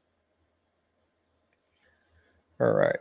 So look, I did the fins on the one roof plane, but I forgot the other one. That was goofy. Silly. All right. So let's do a couple things here. Really would be nice if we had that sidewalk in because it looks pretty goofy right now. Let's make some improvements. Ooh, geez. Let's make improvements to this black. Somewhere in that 50% range. And those battens are barely popping off. But I thought I set those to 3/4 of an inch, and they seem like they're barely popping out of the building. Strange.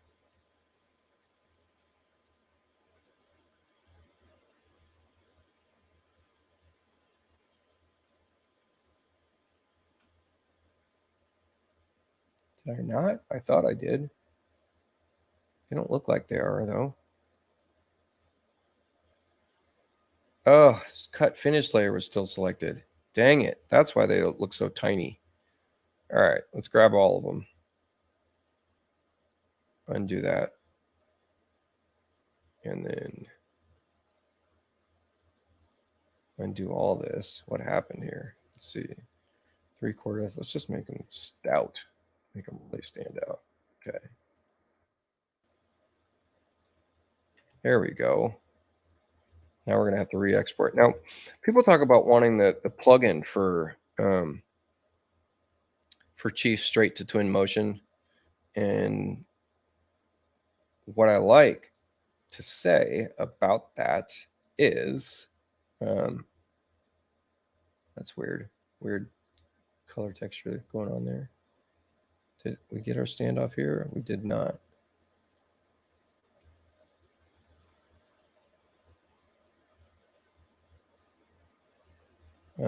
What I like to say is it's actually pretty quick, and I'll show you that in just a minute after I fix more battens. All right, so we got some second floor batten things going on here. Is that happening? Second floor battens, yes. Okay.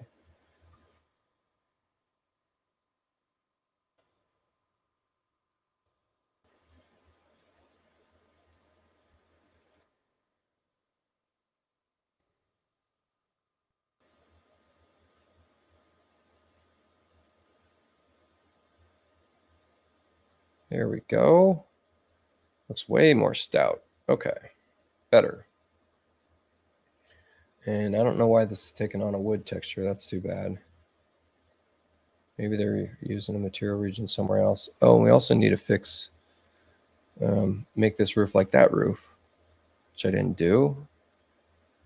But let's just show you. I'm going to just show you how we can do this. There's one key step here, which is I'm going to get into where I exported those 3ds files. I'm going to group by type, and I just want to make sure I'm selecting all my PNGs and JPEGs, right? It's all these, and let me just get rid of them. Yep, delete for everyone. Don't ask me again. Okay. Now, let me do that. Alt F E D. Make sure I truncate the same way. Main unknown. There we go. Oh, you're right. The stone just disappeared. I know why, because they were using material regions, and I group selected material regions and affected them. Oops. So now I got to go back and redo that. Good catch, Tyson.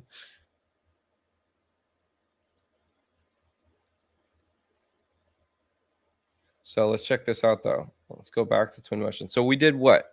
We did one little hotkey to do the export. You come over here to import, and you only have to hit. It's as many steps as Revit or SketchUp or any other plugin that you might have. It's one single click to re-import with that new geometry. Okay, so people talking about needing a plugin, you don't need a plugin. It's exactly the same number of steps as if it were an official supported plugin.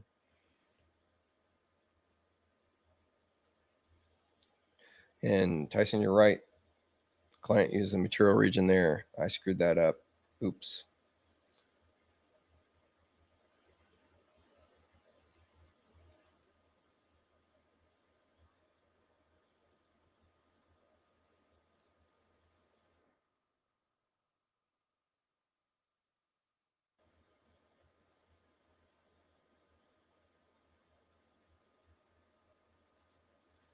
So we can grab this. What else? This? Yeah. And sure.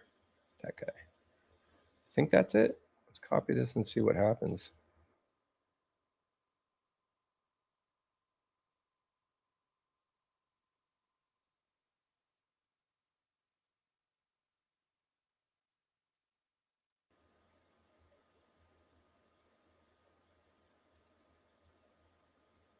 Okay, that's back in place. That looks right, right? Yeah.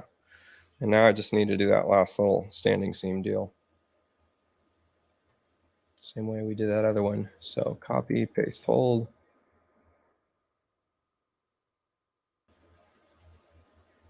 We're going to crash something soon. I just feel it.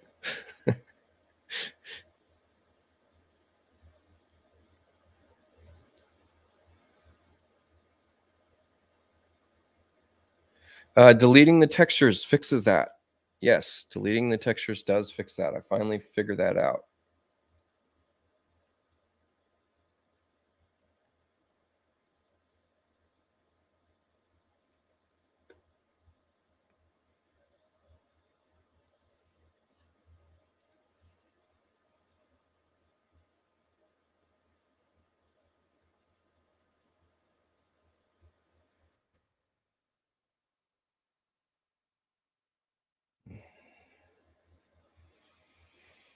I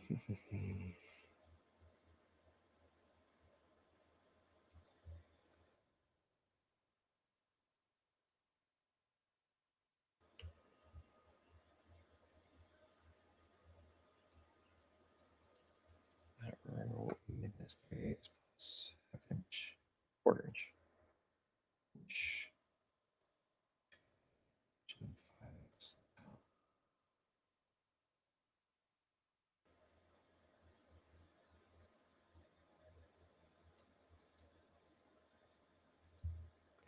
Do one in top and bottom, maybe. And no gutter profile.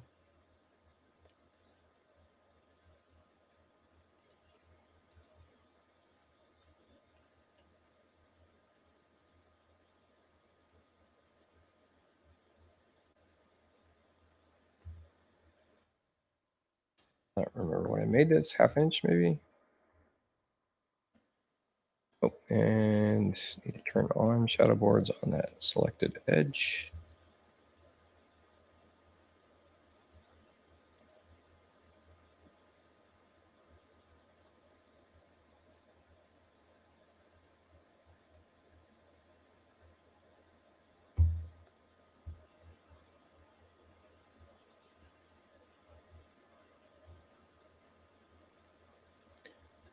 Center it up.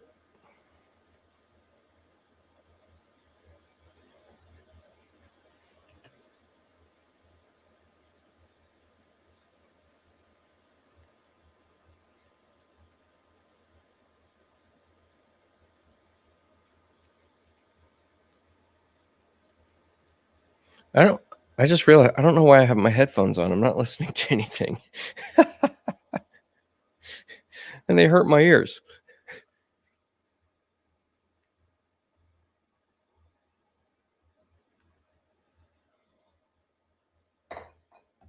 What a knucklehead.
The hell? Huh.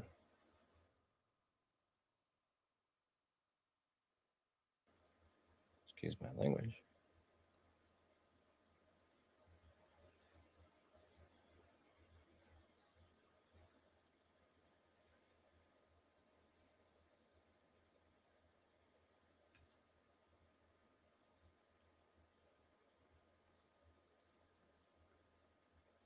Yeah, I mean the coding on these softwares, they're just trying to keep up with demand, and coding's not always super clean, and things happen, crashes.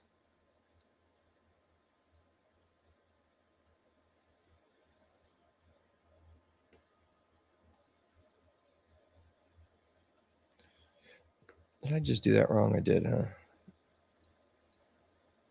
Plumb or square? No, I want it square cut. That's right.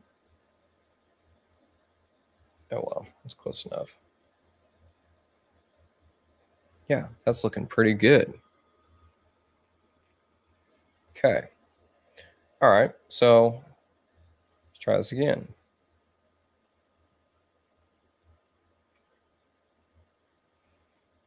Oh, and you know what? I forgot. I like to add a few building details to some of this stuff. Let's see.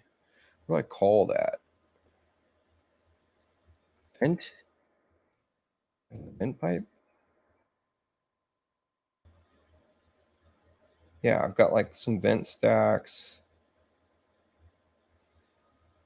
I used to make these so that they would actually sit on top of the roof. Not sure if I still have that or not. I'd actually come in here and like find out where the bathroom is. Right, second floor bathroom. Actually, there is no baths in the back, so you wouldn't even see it. Kitchen's in the front, so you might see it in the front. No, but you're not going to see it from this angle. Okay, so we don't need any roof features.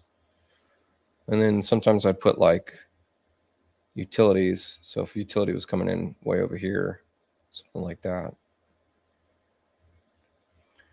Okay.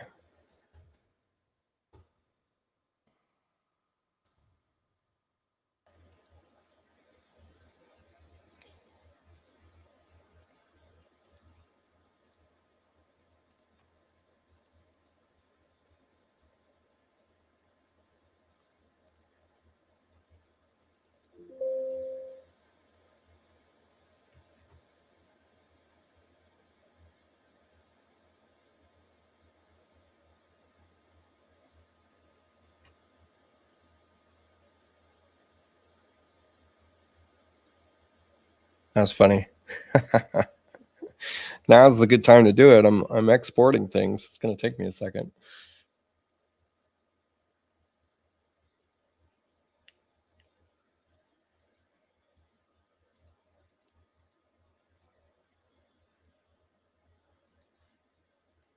All right, so let's see if I can get that. Man, I want this to export. That would be a bummer if we can't. Let's see what's going on with this. So we could do a 3 WDG. DWG, I mean, is the only other option if this doesn't actually export correct. The only other thing I could think of is, let's see what happens if we open that DAE in SketchUp.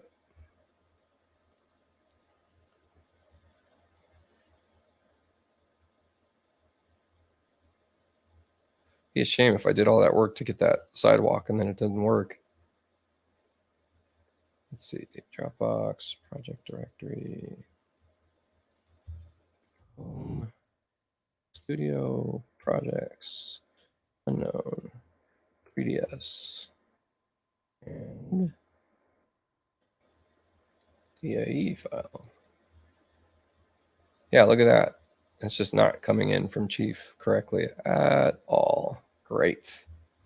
So let's see if we can get Chief to export in some other means. Yeah.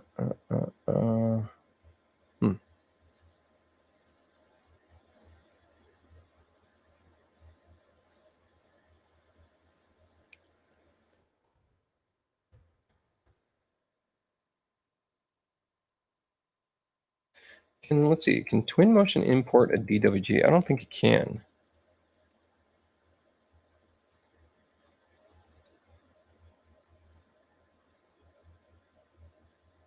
It can do a DXF.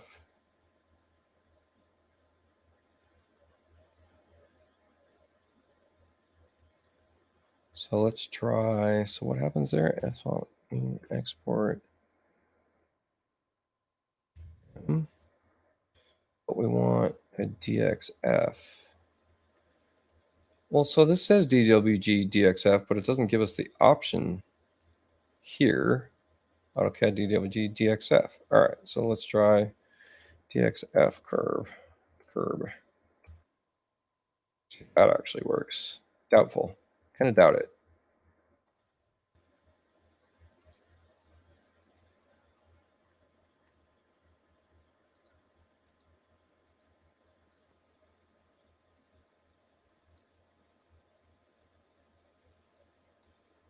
Yeah, it's still not exporting correctly.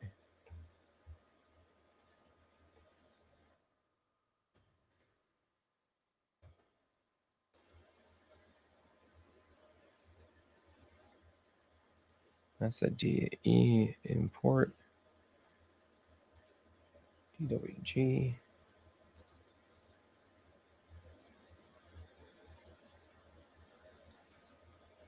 No, no, still same problem. Wow, crazy, right?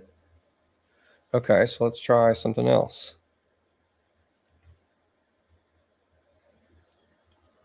Let's try, we're going to take this, we're going to convert it to a symbol, fixture. Don't want to do that, and let's place it.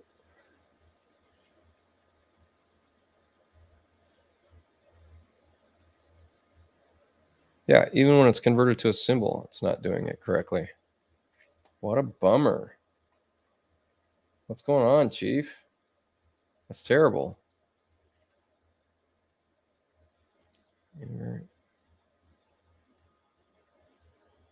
Huh.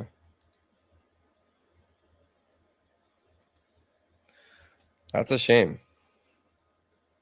Man. I don't know what other options I have. This seems like it's a, I didn't have a problem with this in, I didn't have a problem with this in X14. So what if we do a break and then, oh, there is no complete break.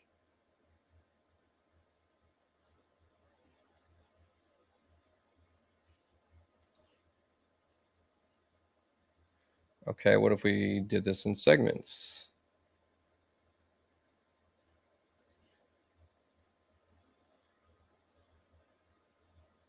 Let's just try that real quick.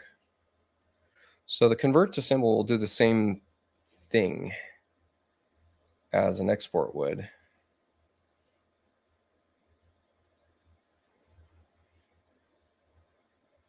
That still doesn't show correctly.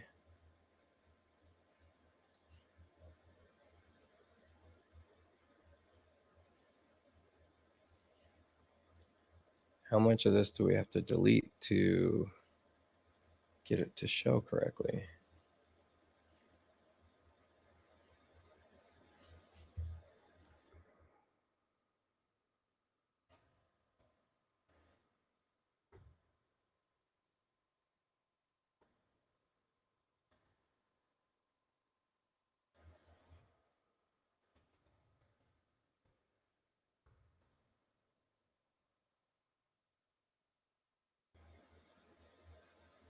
Okay, so that was a short enough section. So I'm gonna have to export this in sections if I really want to use it. What a shame. That's crazy.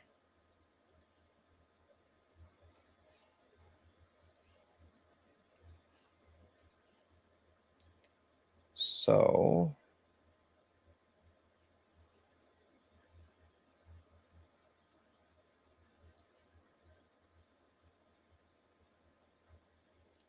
yeah, bug report.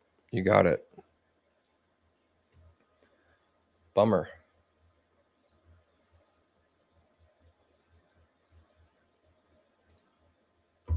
Why is this not letting me select this one edge?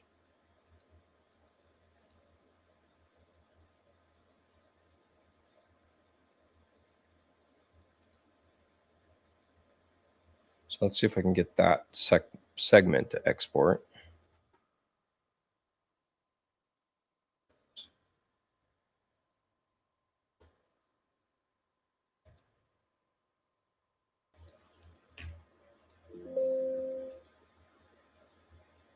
Okay, so I got that segment to export, which means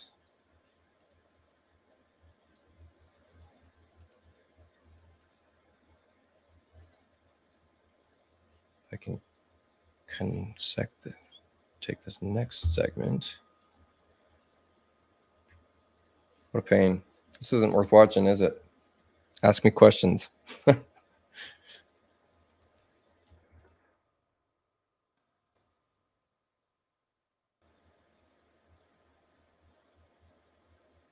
Oh, it's not on molding. That's it's not showing because we're on the wrong level.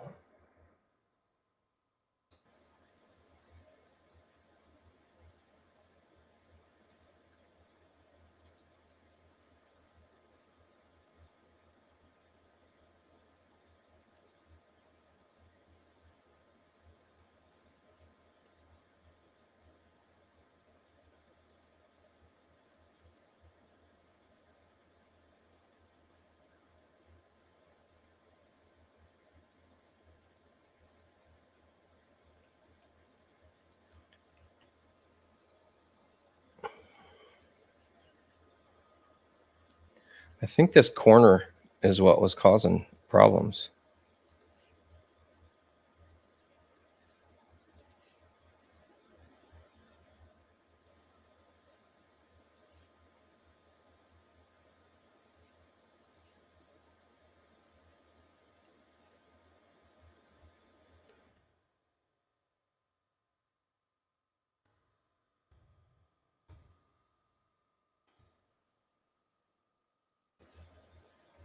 Oops, still missing that curve. What happened there?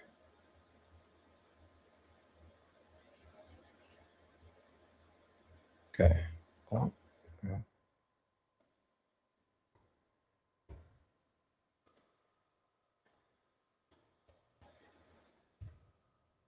All right, I think we got it. Let's see. Let's see what happens. So we just need an import. Test segment 1, keep hierarchy, import. And then import test segment 2. Okay. And where do those end up?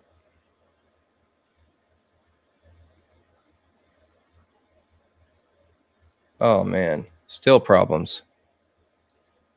What a pain. Okay, so that absolutely didn't work, even as a 3ds file. Too bad. I'm gonna have to come up with something different.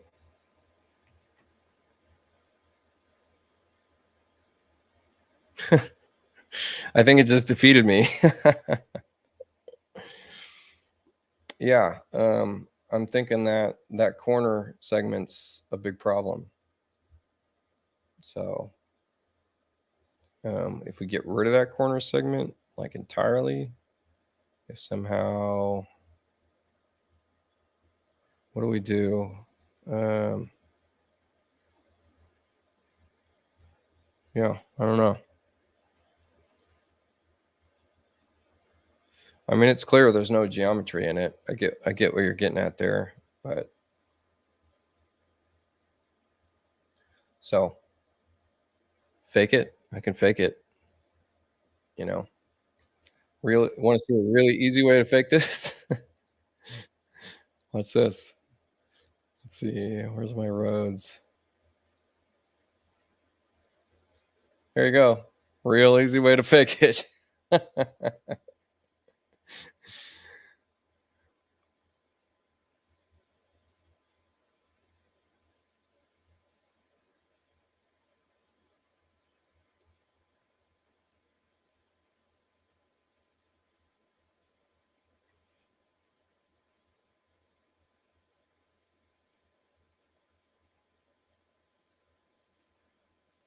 Whoa, whoa, that's weird.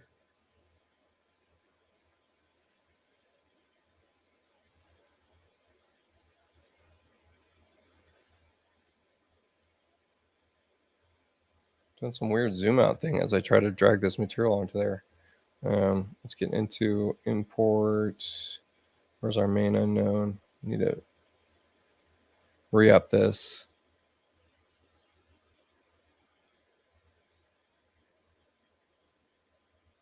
There we go. There's our additional fins.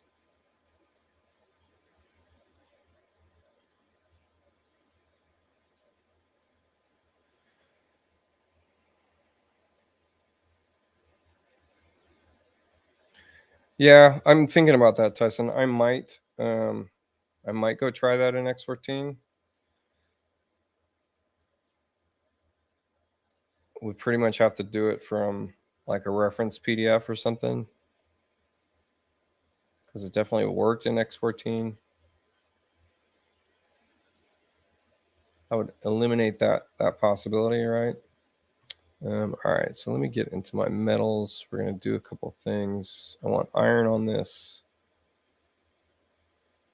Let's just do full replace material and see what this screws up. So the trim was the same color as the downspouts and gutters, and that's coming from that person's plan defaults, which is too bad, but also not the end of the world. So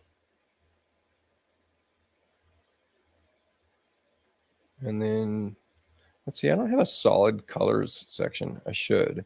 Everyone should always have a solid colors section.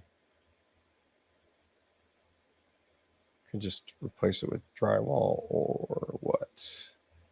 White electrical trim, white vinyl. There we go. White vinyl is going to apply to all this. Now keep in mind, when you pull from your library, it's going to produce a unique material every time. But if you apply from your library and then pull from your bottom tray, it's no longer a unique material. So it's going to be the same material.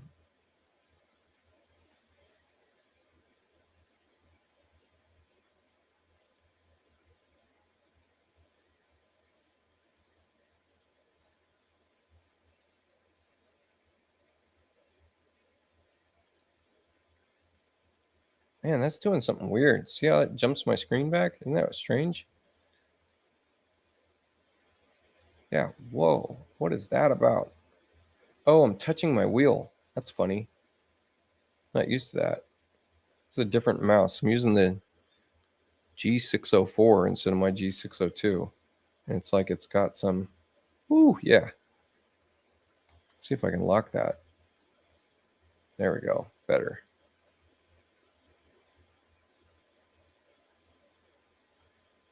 Touchy little thing.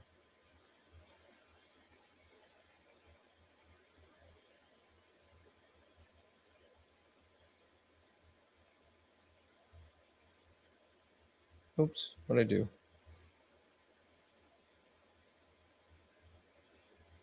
Oh, I don't have my Twinmotion radio menu set up. Oops, that's too bad.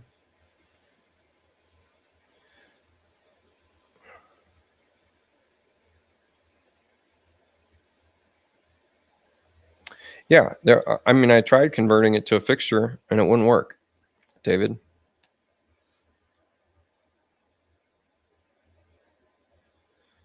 No, it wouldn't be. It shouldn't be machine based. It's going to be specific to X15. I'm pretty sure. You don't need to rename your already used version of the material in your Twinmotion object to have multiple unique instances in Twinmotion. Let's see. You don't need to rename your already used version of that material in your Twinmotion object to have multiple unique instances in Twinmotion. No, there's a couple of ways around that. But keep in mind, I exported as 3ds, which is component based, not DIE, which is material based. So all of my objects come in as unique objects. They're not, jumbled together with anything else that uses the same material.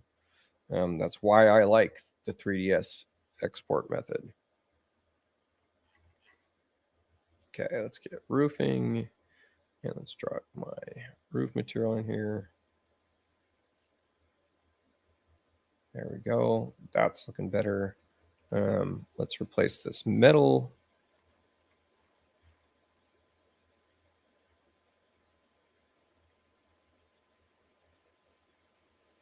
So that replaced the siding as well. See, I don't know why the siding would be the same material as the roofing material. That's silly. I have one of these. It's like standing seam metal. Oh, there we go. That is brilliant. That looks fantastic. Oops. I gotta stop touching this mouse wheel, man. This is touchy. So this is the only problem with this approach is it's going to take forever to get all those little fins. So let's do the inverse. Let's apply this and then fix anything that adjusted. All right.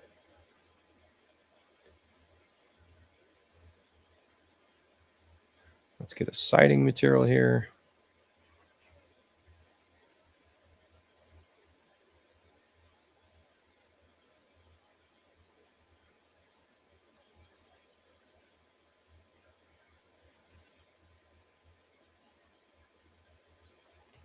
Let's see. What do we have? Did the stone on the front disappear? No, we've still got the stone. Just looks a little ugly. And I probably have a stone that will look better, like this one. If we scale it up a bit. I'll have to do a couple things to make that look nice. And then same thing with the siding. I don't think I want this grunge to be so heavy.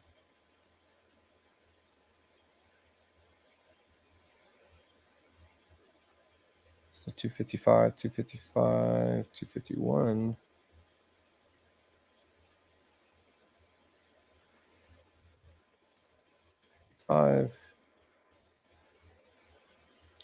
Reflection, let's go 50 on that.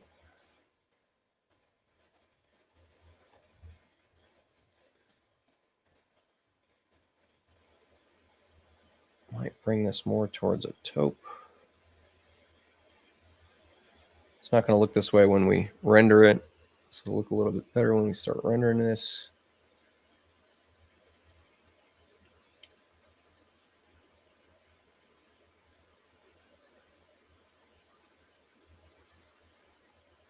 Yeah, it's starting to look like something. I like this wood beam material they used. That's pretty slick. Wonder if we can upscale this. Let's see if we can. So let's get into by the way, when I'm doing these videos, I'm not so rushed for time because this is supposed to be fun, interacting with you guys. So I don't mind doing some little offshoot stuff like this. So it looks like they took this siding material and blew it up. So I'm going to see if I can't see if we can use Photo AI to mess with this.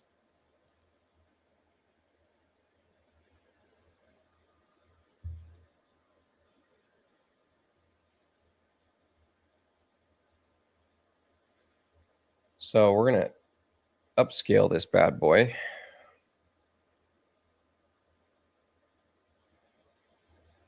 Yeah, that already looks better. Let's remove a little bit of the noise. Let's sharpen it as well.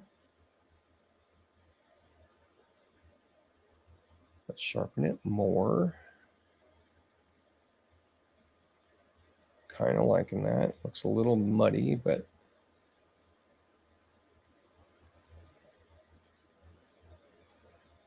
looks a little muddy, but I'm not bothered by it.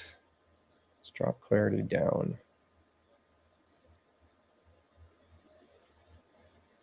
And I only want to enhance resolution 2 times, maybe.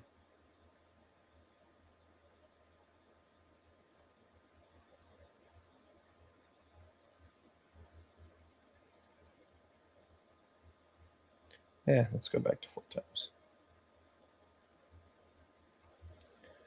Okay, and we're going to save this.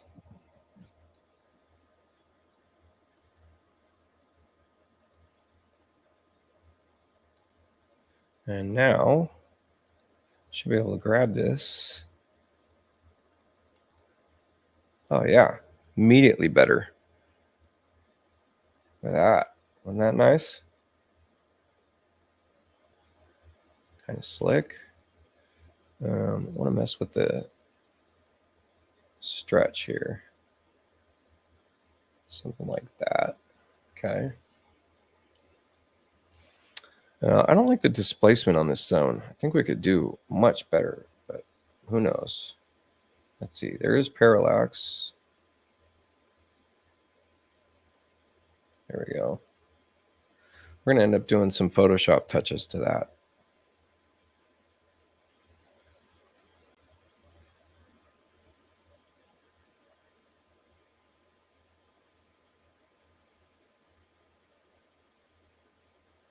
Yeah, this is looking pretty sharp. Let's grab this. We're going to duplicate this texture. And then in the scale, we're going to rotate it 90. And now we want to apply it back to just the object. And then let's scale it. And actually, let's move it on Y. Like so. Let's stretch on X.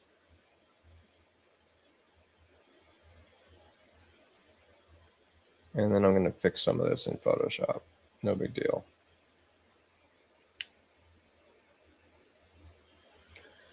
Right?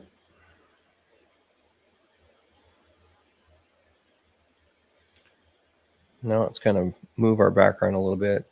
I'm going to save this, make sure I'm saving it anyways. Barn dough.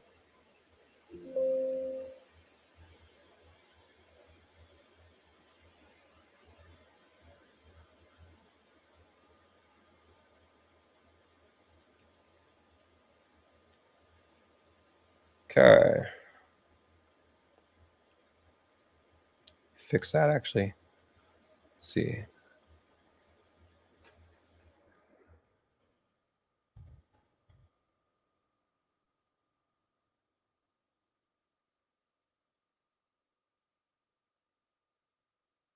Oh, that's better. Okay. Let's get our lighting right. Let's get our backdrop rotation set up.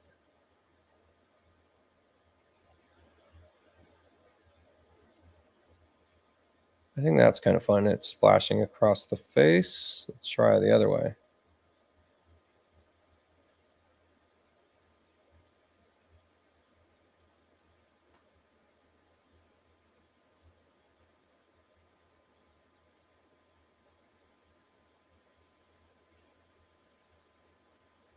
Kind of like the light spilling into the wall, into the rooms. That's cool.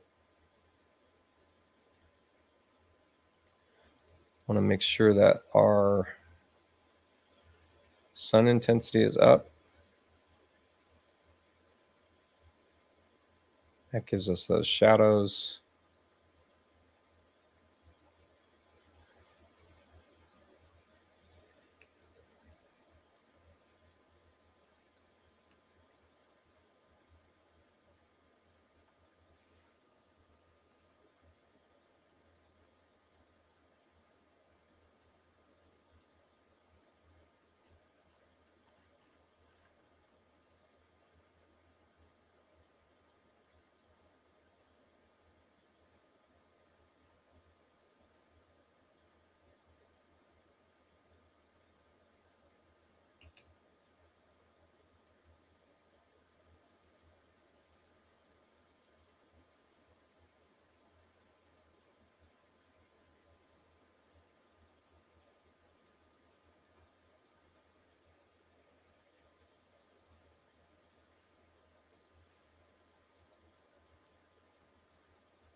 That roof looks perfect.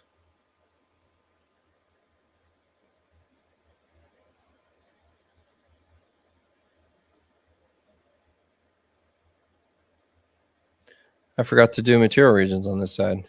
A goofball.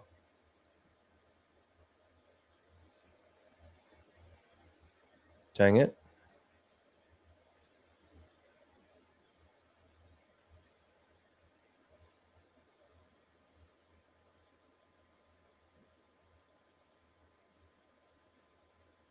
Okay, now let's throw in some landscaping. See what we can get with that. And then what happened here? We've got some stuff's getting in the way of our driveway.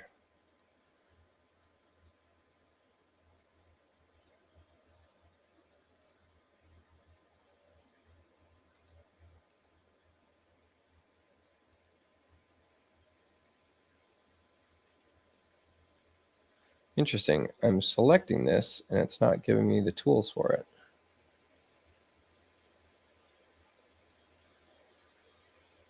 There we go.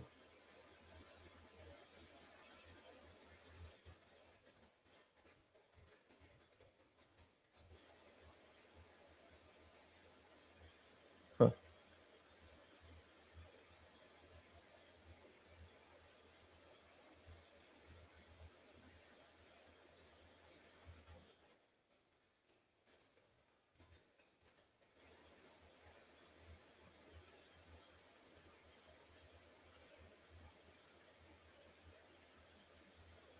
Strange.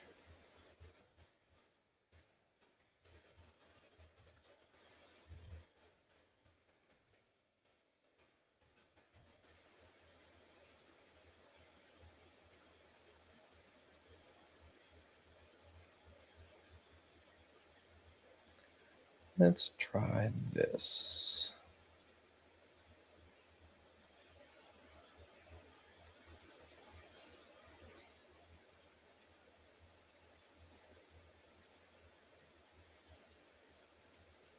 Oh.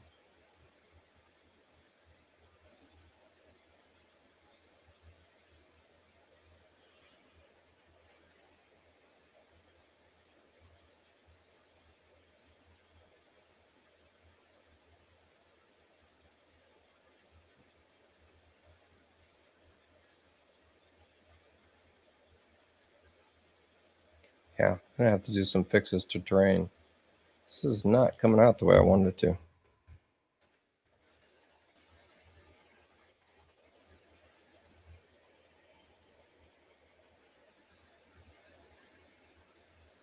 There's a laptop. It's a laptop we're on.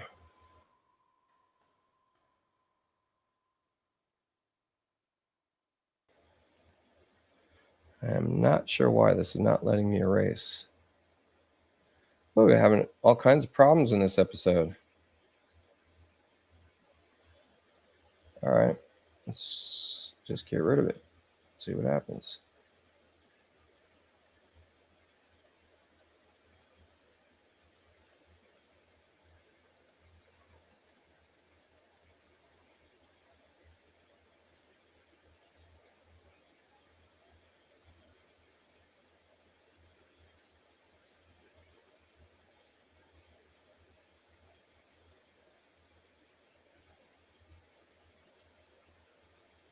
Not letting me erase. Very strange.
Huh.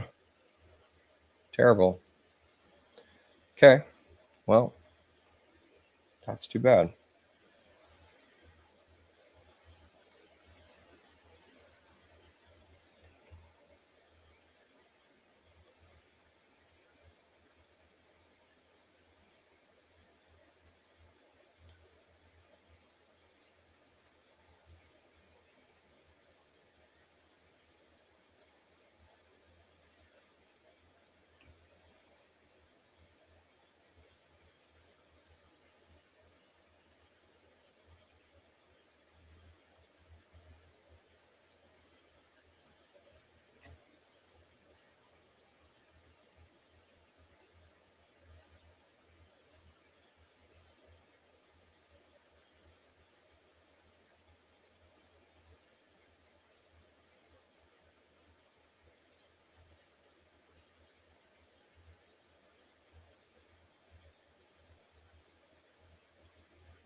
Laughing at you.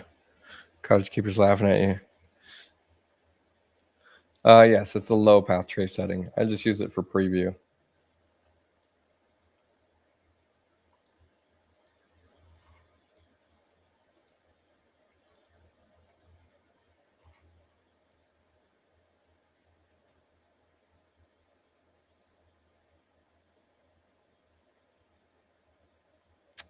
What is going on with this? This is not centered. Funny.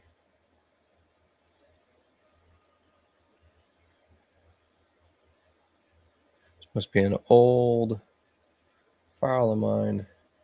Let's try this. Oh shoot, I forgot I'm not set up here. Let's see. Center pivot. Yeah, there we go.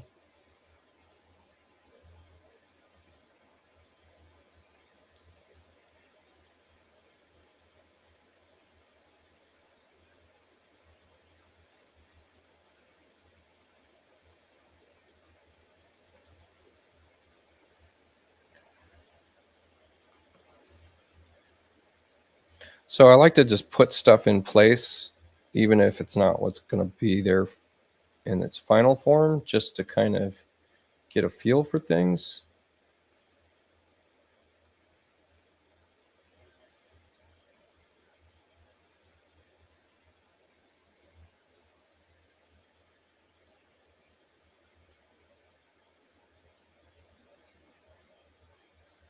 Surprised this thing hasn't crashed yet.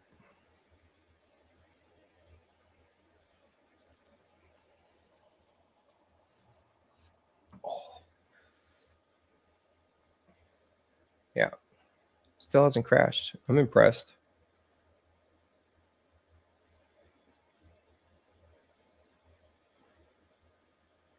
I could actually probably just keep this the way it is right now and do the rest of my work in Photoshop if I wanted to.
All right, let's try this out. See what we are. Test render. Why not?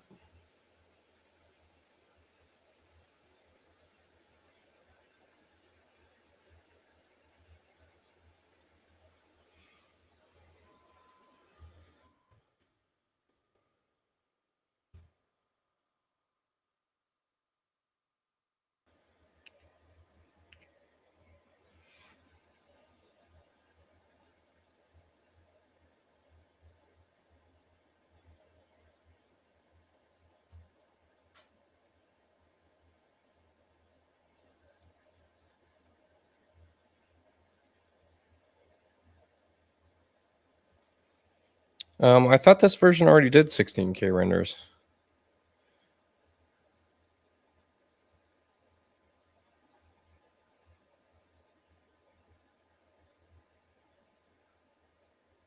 I really wish they would just fix the performance issues. Performance is really, really slow. Like significant enough that I won't use it.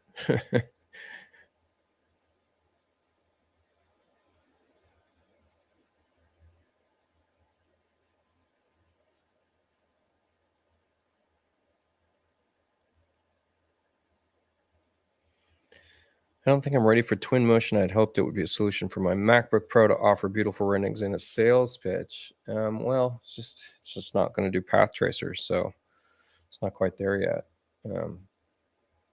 Yeah, and I mean, we've been saying this.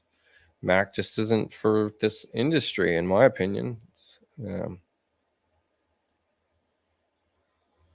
car windows are white, buddy Robinson. Car windows are white because that's a glitch. They're not with Path Tracer though. It's a different thing with Path Tracer. So let me make a little save here before I crash everything. Let me also close this out and save it.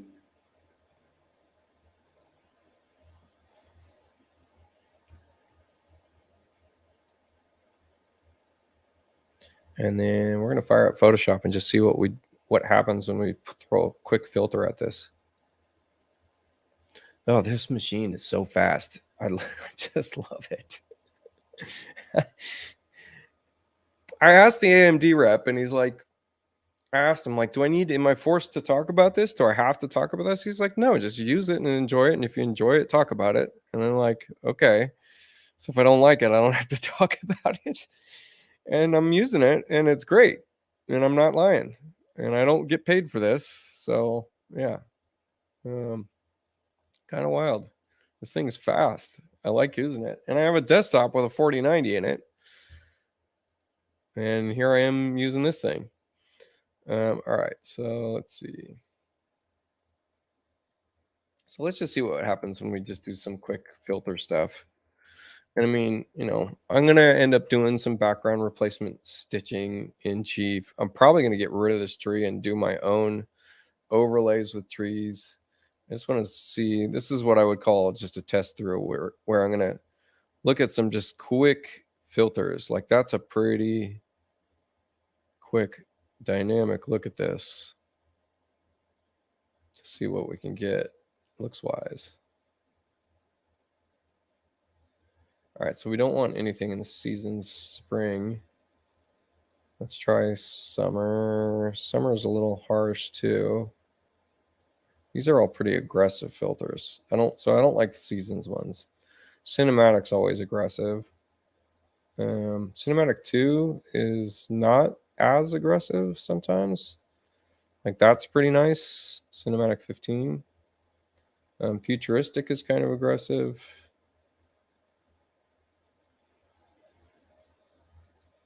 So it's funny, light skin, medium skin, deep skin can sometimes be good. I like this vignette thing it's doing. I think I like this PM02 medium skin. And then let's just see what happens when we start messing around with a little bit of the basics. Pull clarity up versus down. Pull clarity up. We can dehaze down. Oh, you're right. Look at that. The white didn't come out correctly on that on the car. Funny.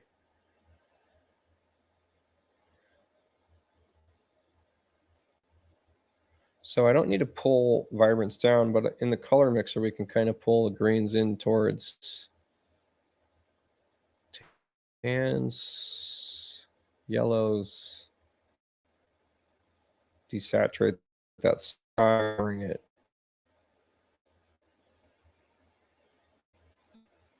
to blue, bright blue. Maybe we can throw something in highlights.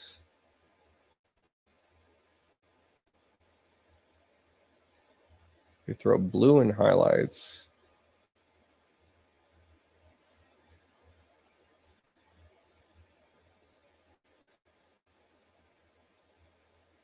This is getting pretty far away from the look I want.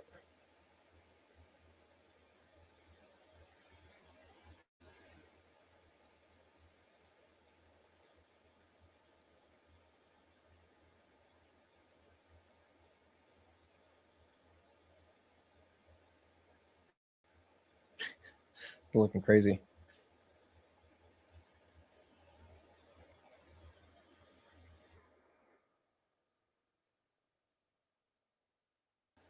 Has shot. It's a little bit blown out. It's funny.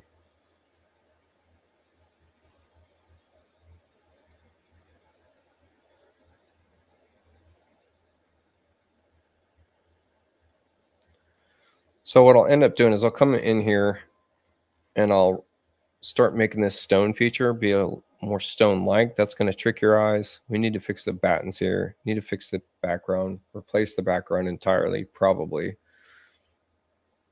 Some of this stuff's looking pretty good.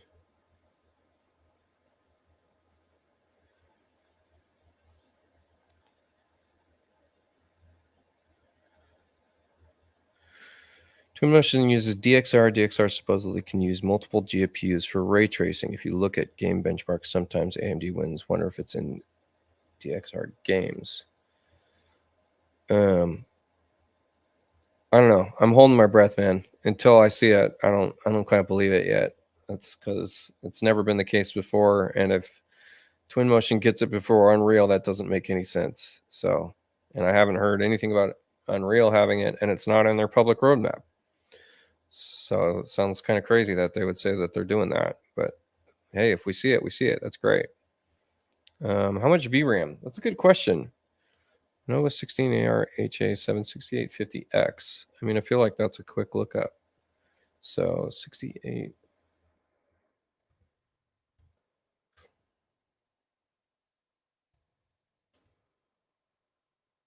Region 7. 10 gigabytes, maybe? No, that doesn't look right. I think it's, yeah, it's 12 gigabytes of VRAM. I mean, if we were just to look at, what's Twinmotion say in their statistics stuff?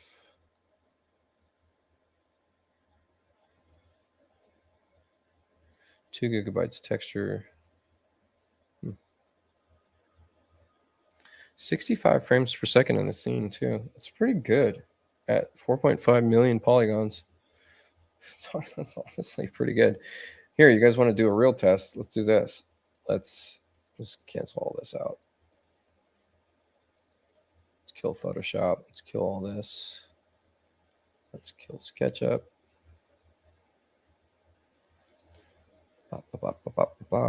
And let's turn it off Twinmotion.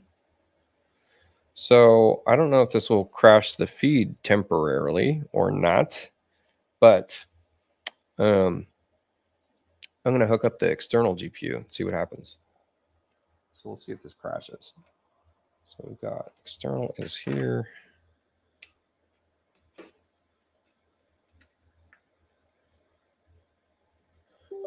And we need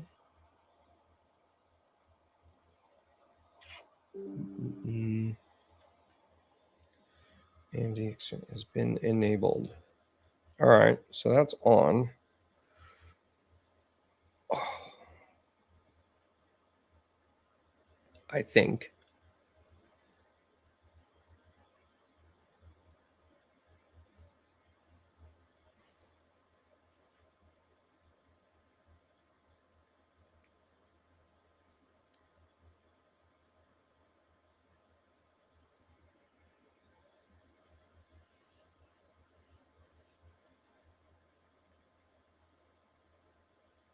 Yeah, 8 gigabytes. I agree. Not enough.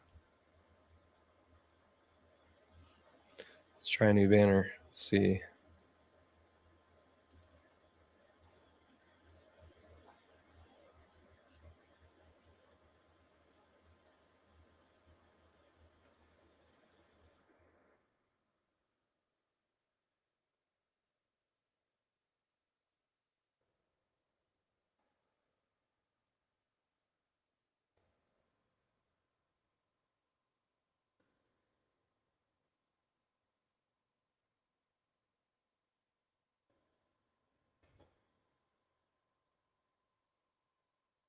All right.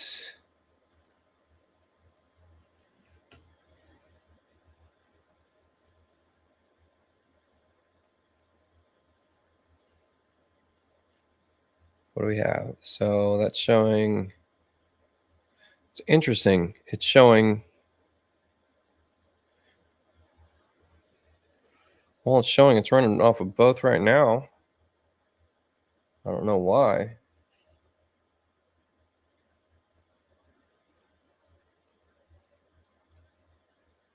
Let's see if I can put this on the second screen and enable the second screen. I don't think I can.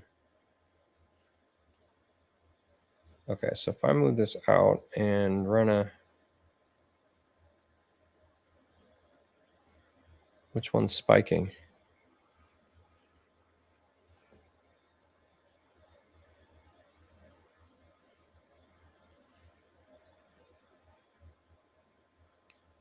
Did it freeze? Oh no, it didn't.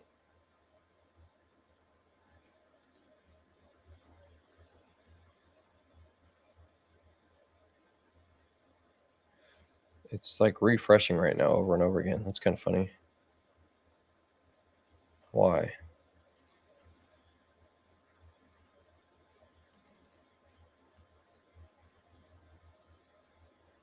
It's jumping for some reason. It's very strange. As if I'm moving the camera.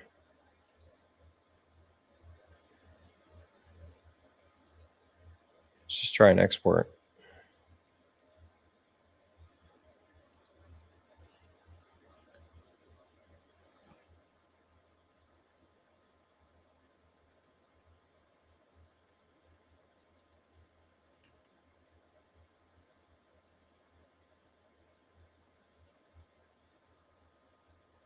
Okay, so that's definitely running from...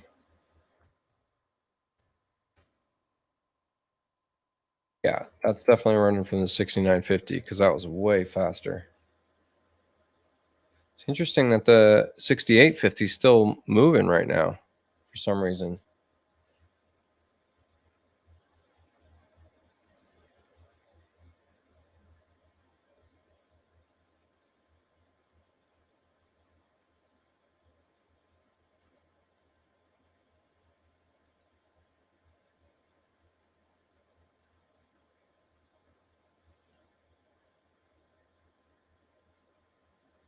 Yeah, 6850 is still running, but the 6950 is what's doing the path trace.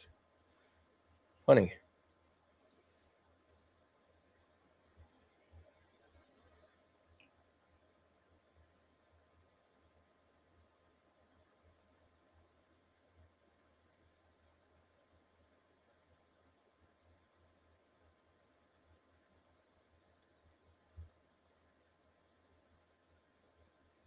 It's definitely acting like I'm moving the camera, but I'm not. But man, that flies. It's crazy.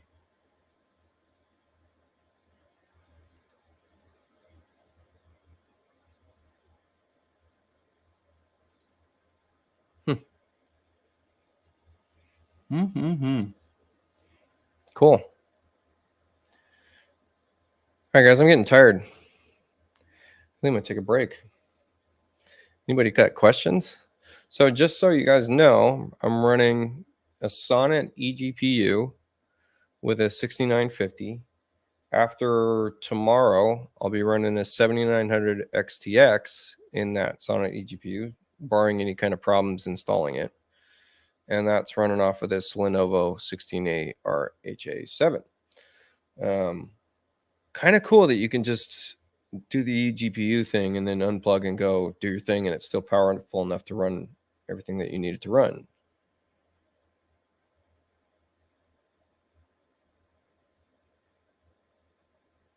And then I'll improve the scene and we'll render it out and we'll post it somewhere so everybody can see it.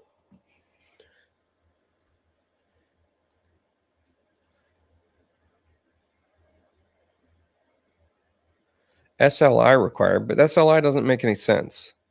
An NVLink would make sense. SLI doesn't make any sense. So that would be my issue with that one.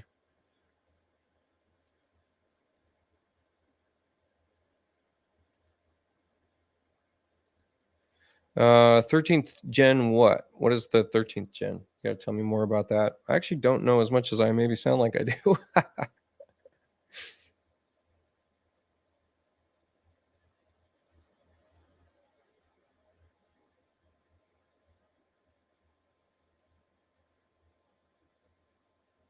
Oh, there it goes. Now it's not doing its jumpy thing. Boy, those little details make such a big difference, right? I think anyways. It's kind of an interesting shot. Strange that when we did the path tracer the first time around, it didn't have this clear view. Maybe I didn't have path tracer on.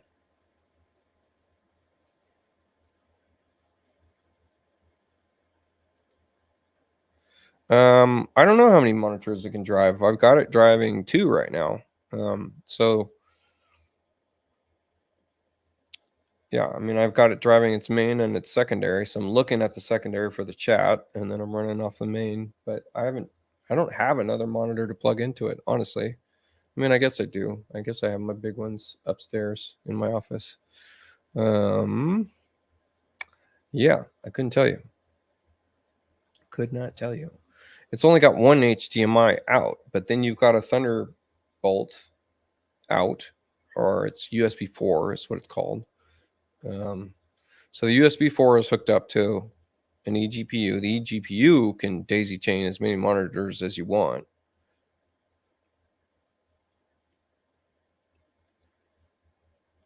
'13th gen CPU from David. Gotcha. 20 cores. Oh, so from the AMD rep, I'm hearing that.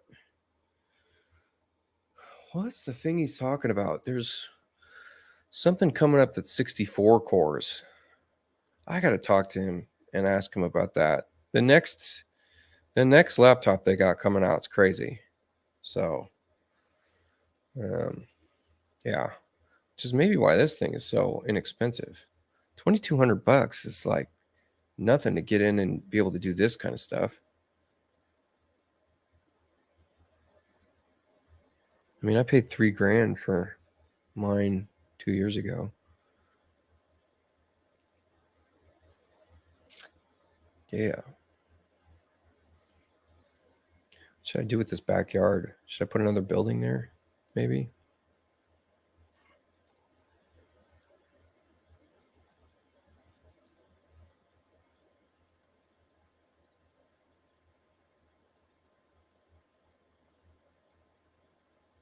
Could put a big boathouse back there.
Need a fence in the way.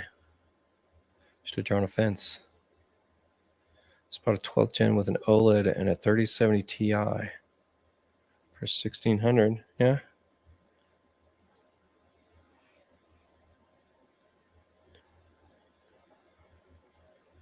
Yeah. What do we got? Let's see. Well, I'll tell you even better. Contact this guy. Contact. 1 second.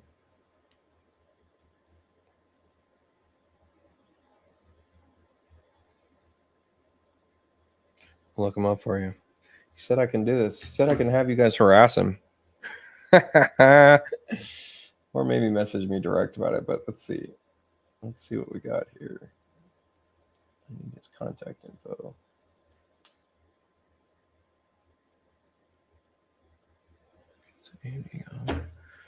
Check this.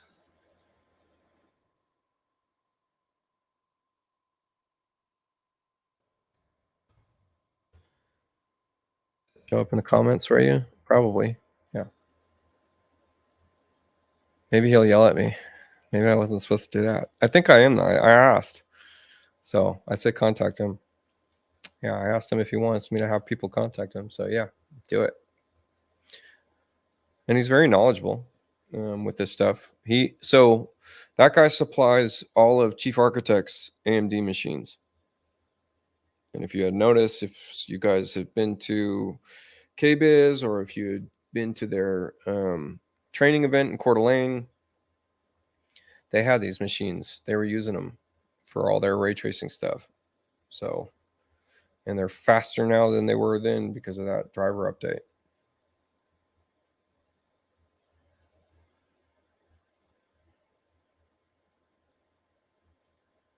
There we go. That one. Bug that guy.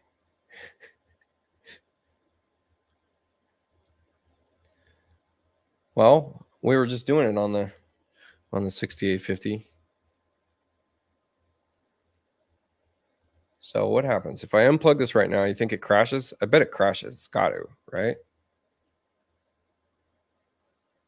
Let's mess it up for a second. Let's just unplug it on the fly and see if it crashes. Okay. And we're unplugging it now. Yeah, crash. Immediate.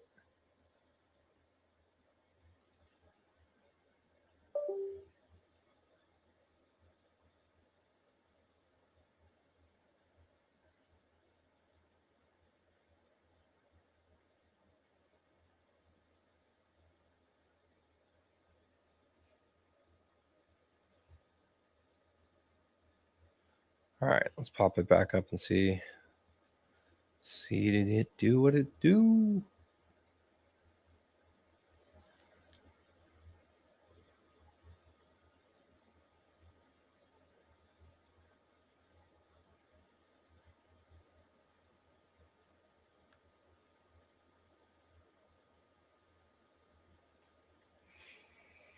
I wish they had fences in Twinmotion. Some kind of procedural fence would be cool. All right, so that's the laptop one. And I mean, that's still pretty dang good. Let's kick it on the high. It's going to take longer.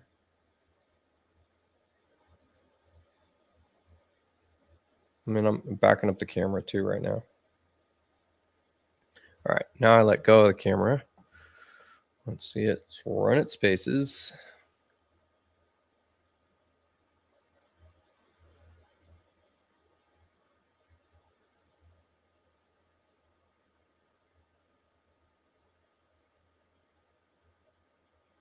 Yeah, this is kind of on par with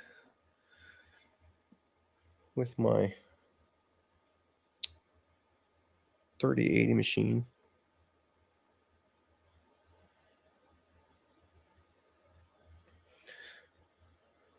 It's running a little bit better than the 3080 because when I stream, it's fighting the encoder.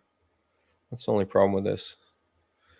So OBS Studio is fighting the rendering.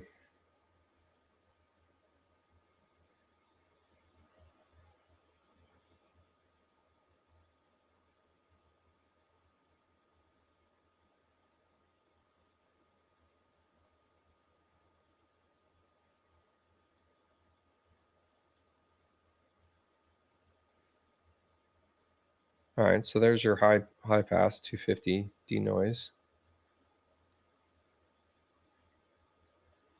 Yeah, it's pretty good. I'm gonna put some plants up on that balcony on the right. That'd be cool. Put a little patio set up there.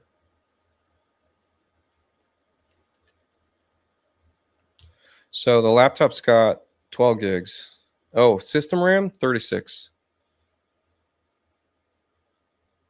36 gigs. It's 36 gigs. It's a DDR5, and then it's a PCI 4 lane, and then it's a 2 terabyte M2 drive. 6900s are RDNA2. What does that mean? Stress than the 6950. RDNA2. I don't know that term. I'm new to AMD,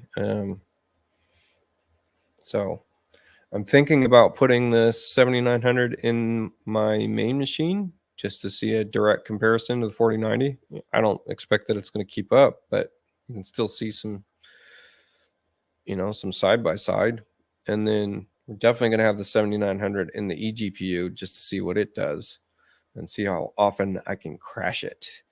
Because I will say that it's easier to crash an eGPU than it is to crash internal, especially with X15 in beta right now.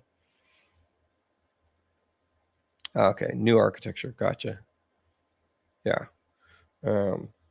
Yeah, Michael did a bunch of testing with the 7900 with the new driver, and it's faster than it should have been. Before it was slower than the 4070, and now I think it's faster than the 4070. Maybe it can keep up with the 4080. Not sure. Yeah. Yeah, this is looking pretty good. Little patio change here.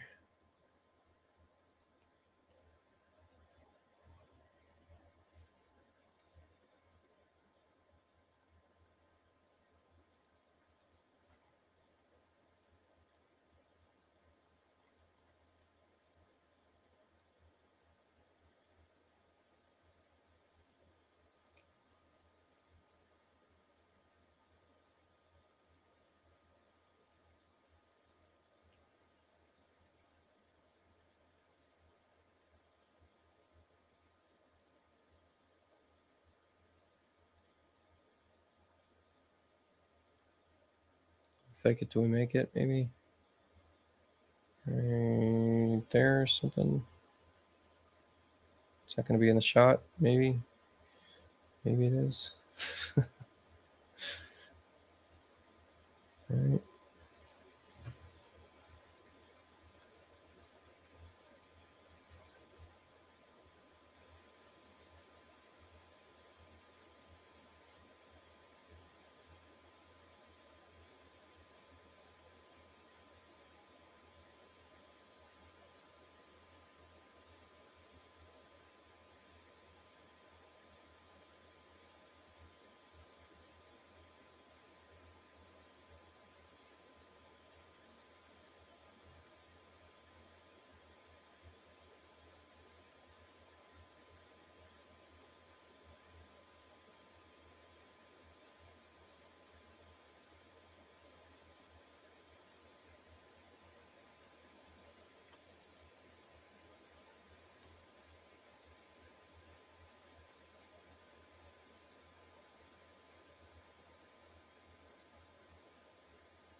I think you're going to see negligible returns. I really am.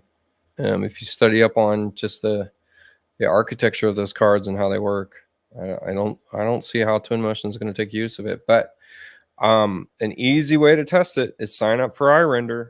I pay, I think, $4 an hour to use iRender.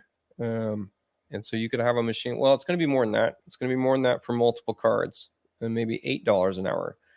But easy to set up a scene and go render it in iRender using a machine that's set to have 4 3090s or something like that. So you could test it. So you could test it before you go spending money on it.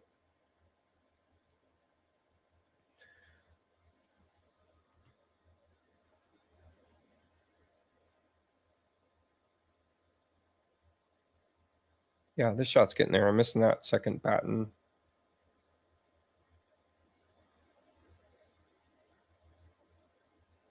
Want to fix some stuff on this roadway. I really wish I could have gotten my curbs in there. I might still go mess around that in X14. So, all right, I'm gonna get off the call, guys. Thank you for hanging out. Thank you for watching, checking stuff out. Yeah, I want to start streaming again. Finally, I'm back in town. So was on the road for like a month.